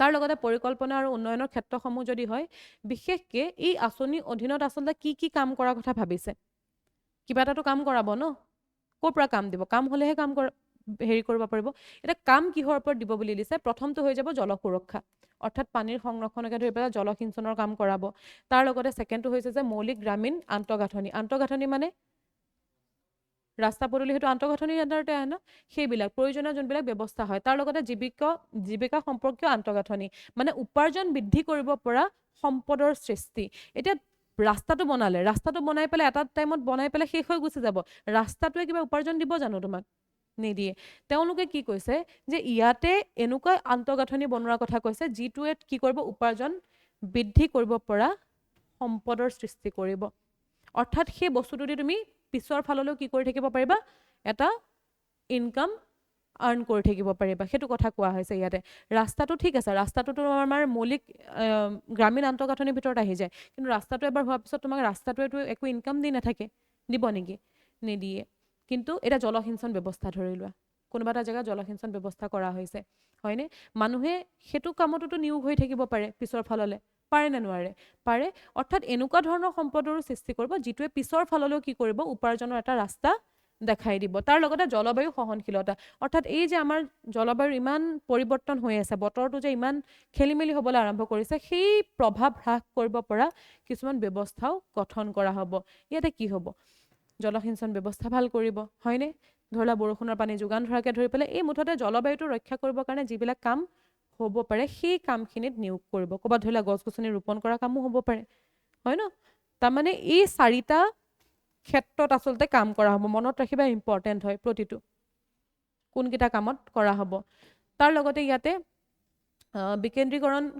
তোমাৰ পৰিকল্পনা কৰা হৈছে অৰ্থাৎ গ্ৰাম সভা আৰু পঞ্চায়তসমূহে কি হ'ব ইয়াৰ পৰিকল্পনাৰ মূল কেন্দ্ৰ হ'ব অৰ্থাৎ এই গোটেই কামখিনি ক'ৰ পৰা চলি থাকিব গ্ৰাম্য সভাৰ যোনখিনি থাকে আৰু লগতে পঞ্চায়তখিনি থাকে তাৰ পৰাই গোটেই আচলতে কামখিনি হৈ থাকিব ৰাজ্য চৰকাৰে তেওঁলোকলৈ নিৰ্দেশনা দিব আৰু এওঁলোকে গোটেই কামখিনি কি কৰিব ভালদৰে চাব কাৰণ ৰাজ্য চৰকাৰে নিজে গৈ পেলাইতো চাবগে নোৱাৰে প্ৰতিটো জেগাতে তাৰ কাৰণে কাক নিয়োগ কৰিব লাগিব পঞ্চায়তখিনিকে কৰিব লাগিব, সেই পঞ্চায়তখিনিকে। তাৰ লগতে ইয়াতে কি কৰা হ'ব, এতিয়া ধৰি লোৱা কথাটো সেইটোৱে হয় যে পঞ্চায়তে আকৌ দুৰ্নীতিও কৰি দিব পাৰে। এতিয়া ধৰি লোৱা ৰাজ্য চৰকাৰে দিলে পইচা, সেই পইচাটোৰ মাজত খাবলৈ মানুহটোতো কমি নাই আমাৰ ইয়াত, দুৰ্নীতিৰ কমি হয় জানো? নহয়। এতিয়া সেই যাতে দুৰ্নীতিটো নহয় তাৰ কাৰণে কি কৰা হ'ব, দুৰ্নীতি ৰোধ কৰিবৰ কাৰণে চবচে ভাল উপায় আজিৰ দিনত কি? প্ৰযুক্তিবিদ্যাই, টেকনলজিয়েটো হয় ন, টেকনলজিয়ে হয়। এতিয়া ধৰি লোৱা মই বোলে এটা কামত আহিলো, হয়নে? কামত আহি পেলাই মোক কোনোবাই সুধিলে তুমি আজি দিনটোত কিমান কাম কৰিলা?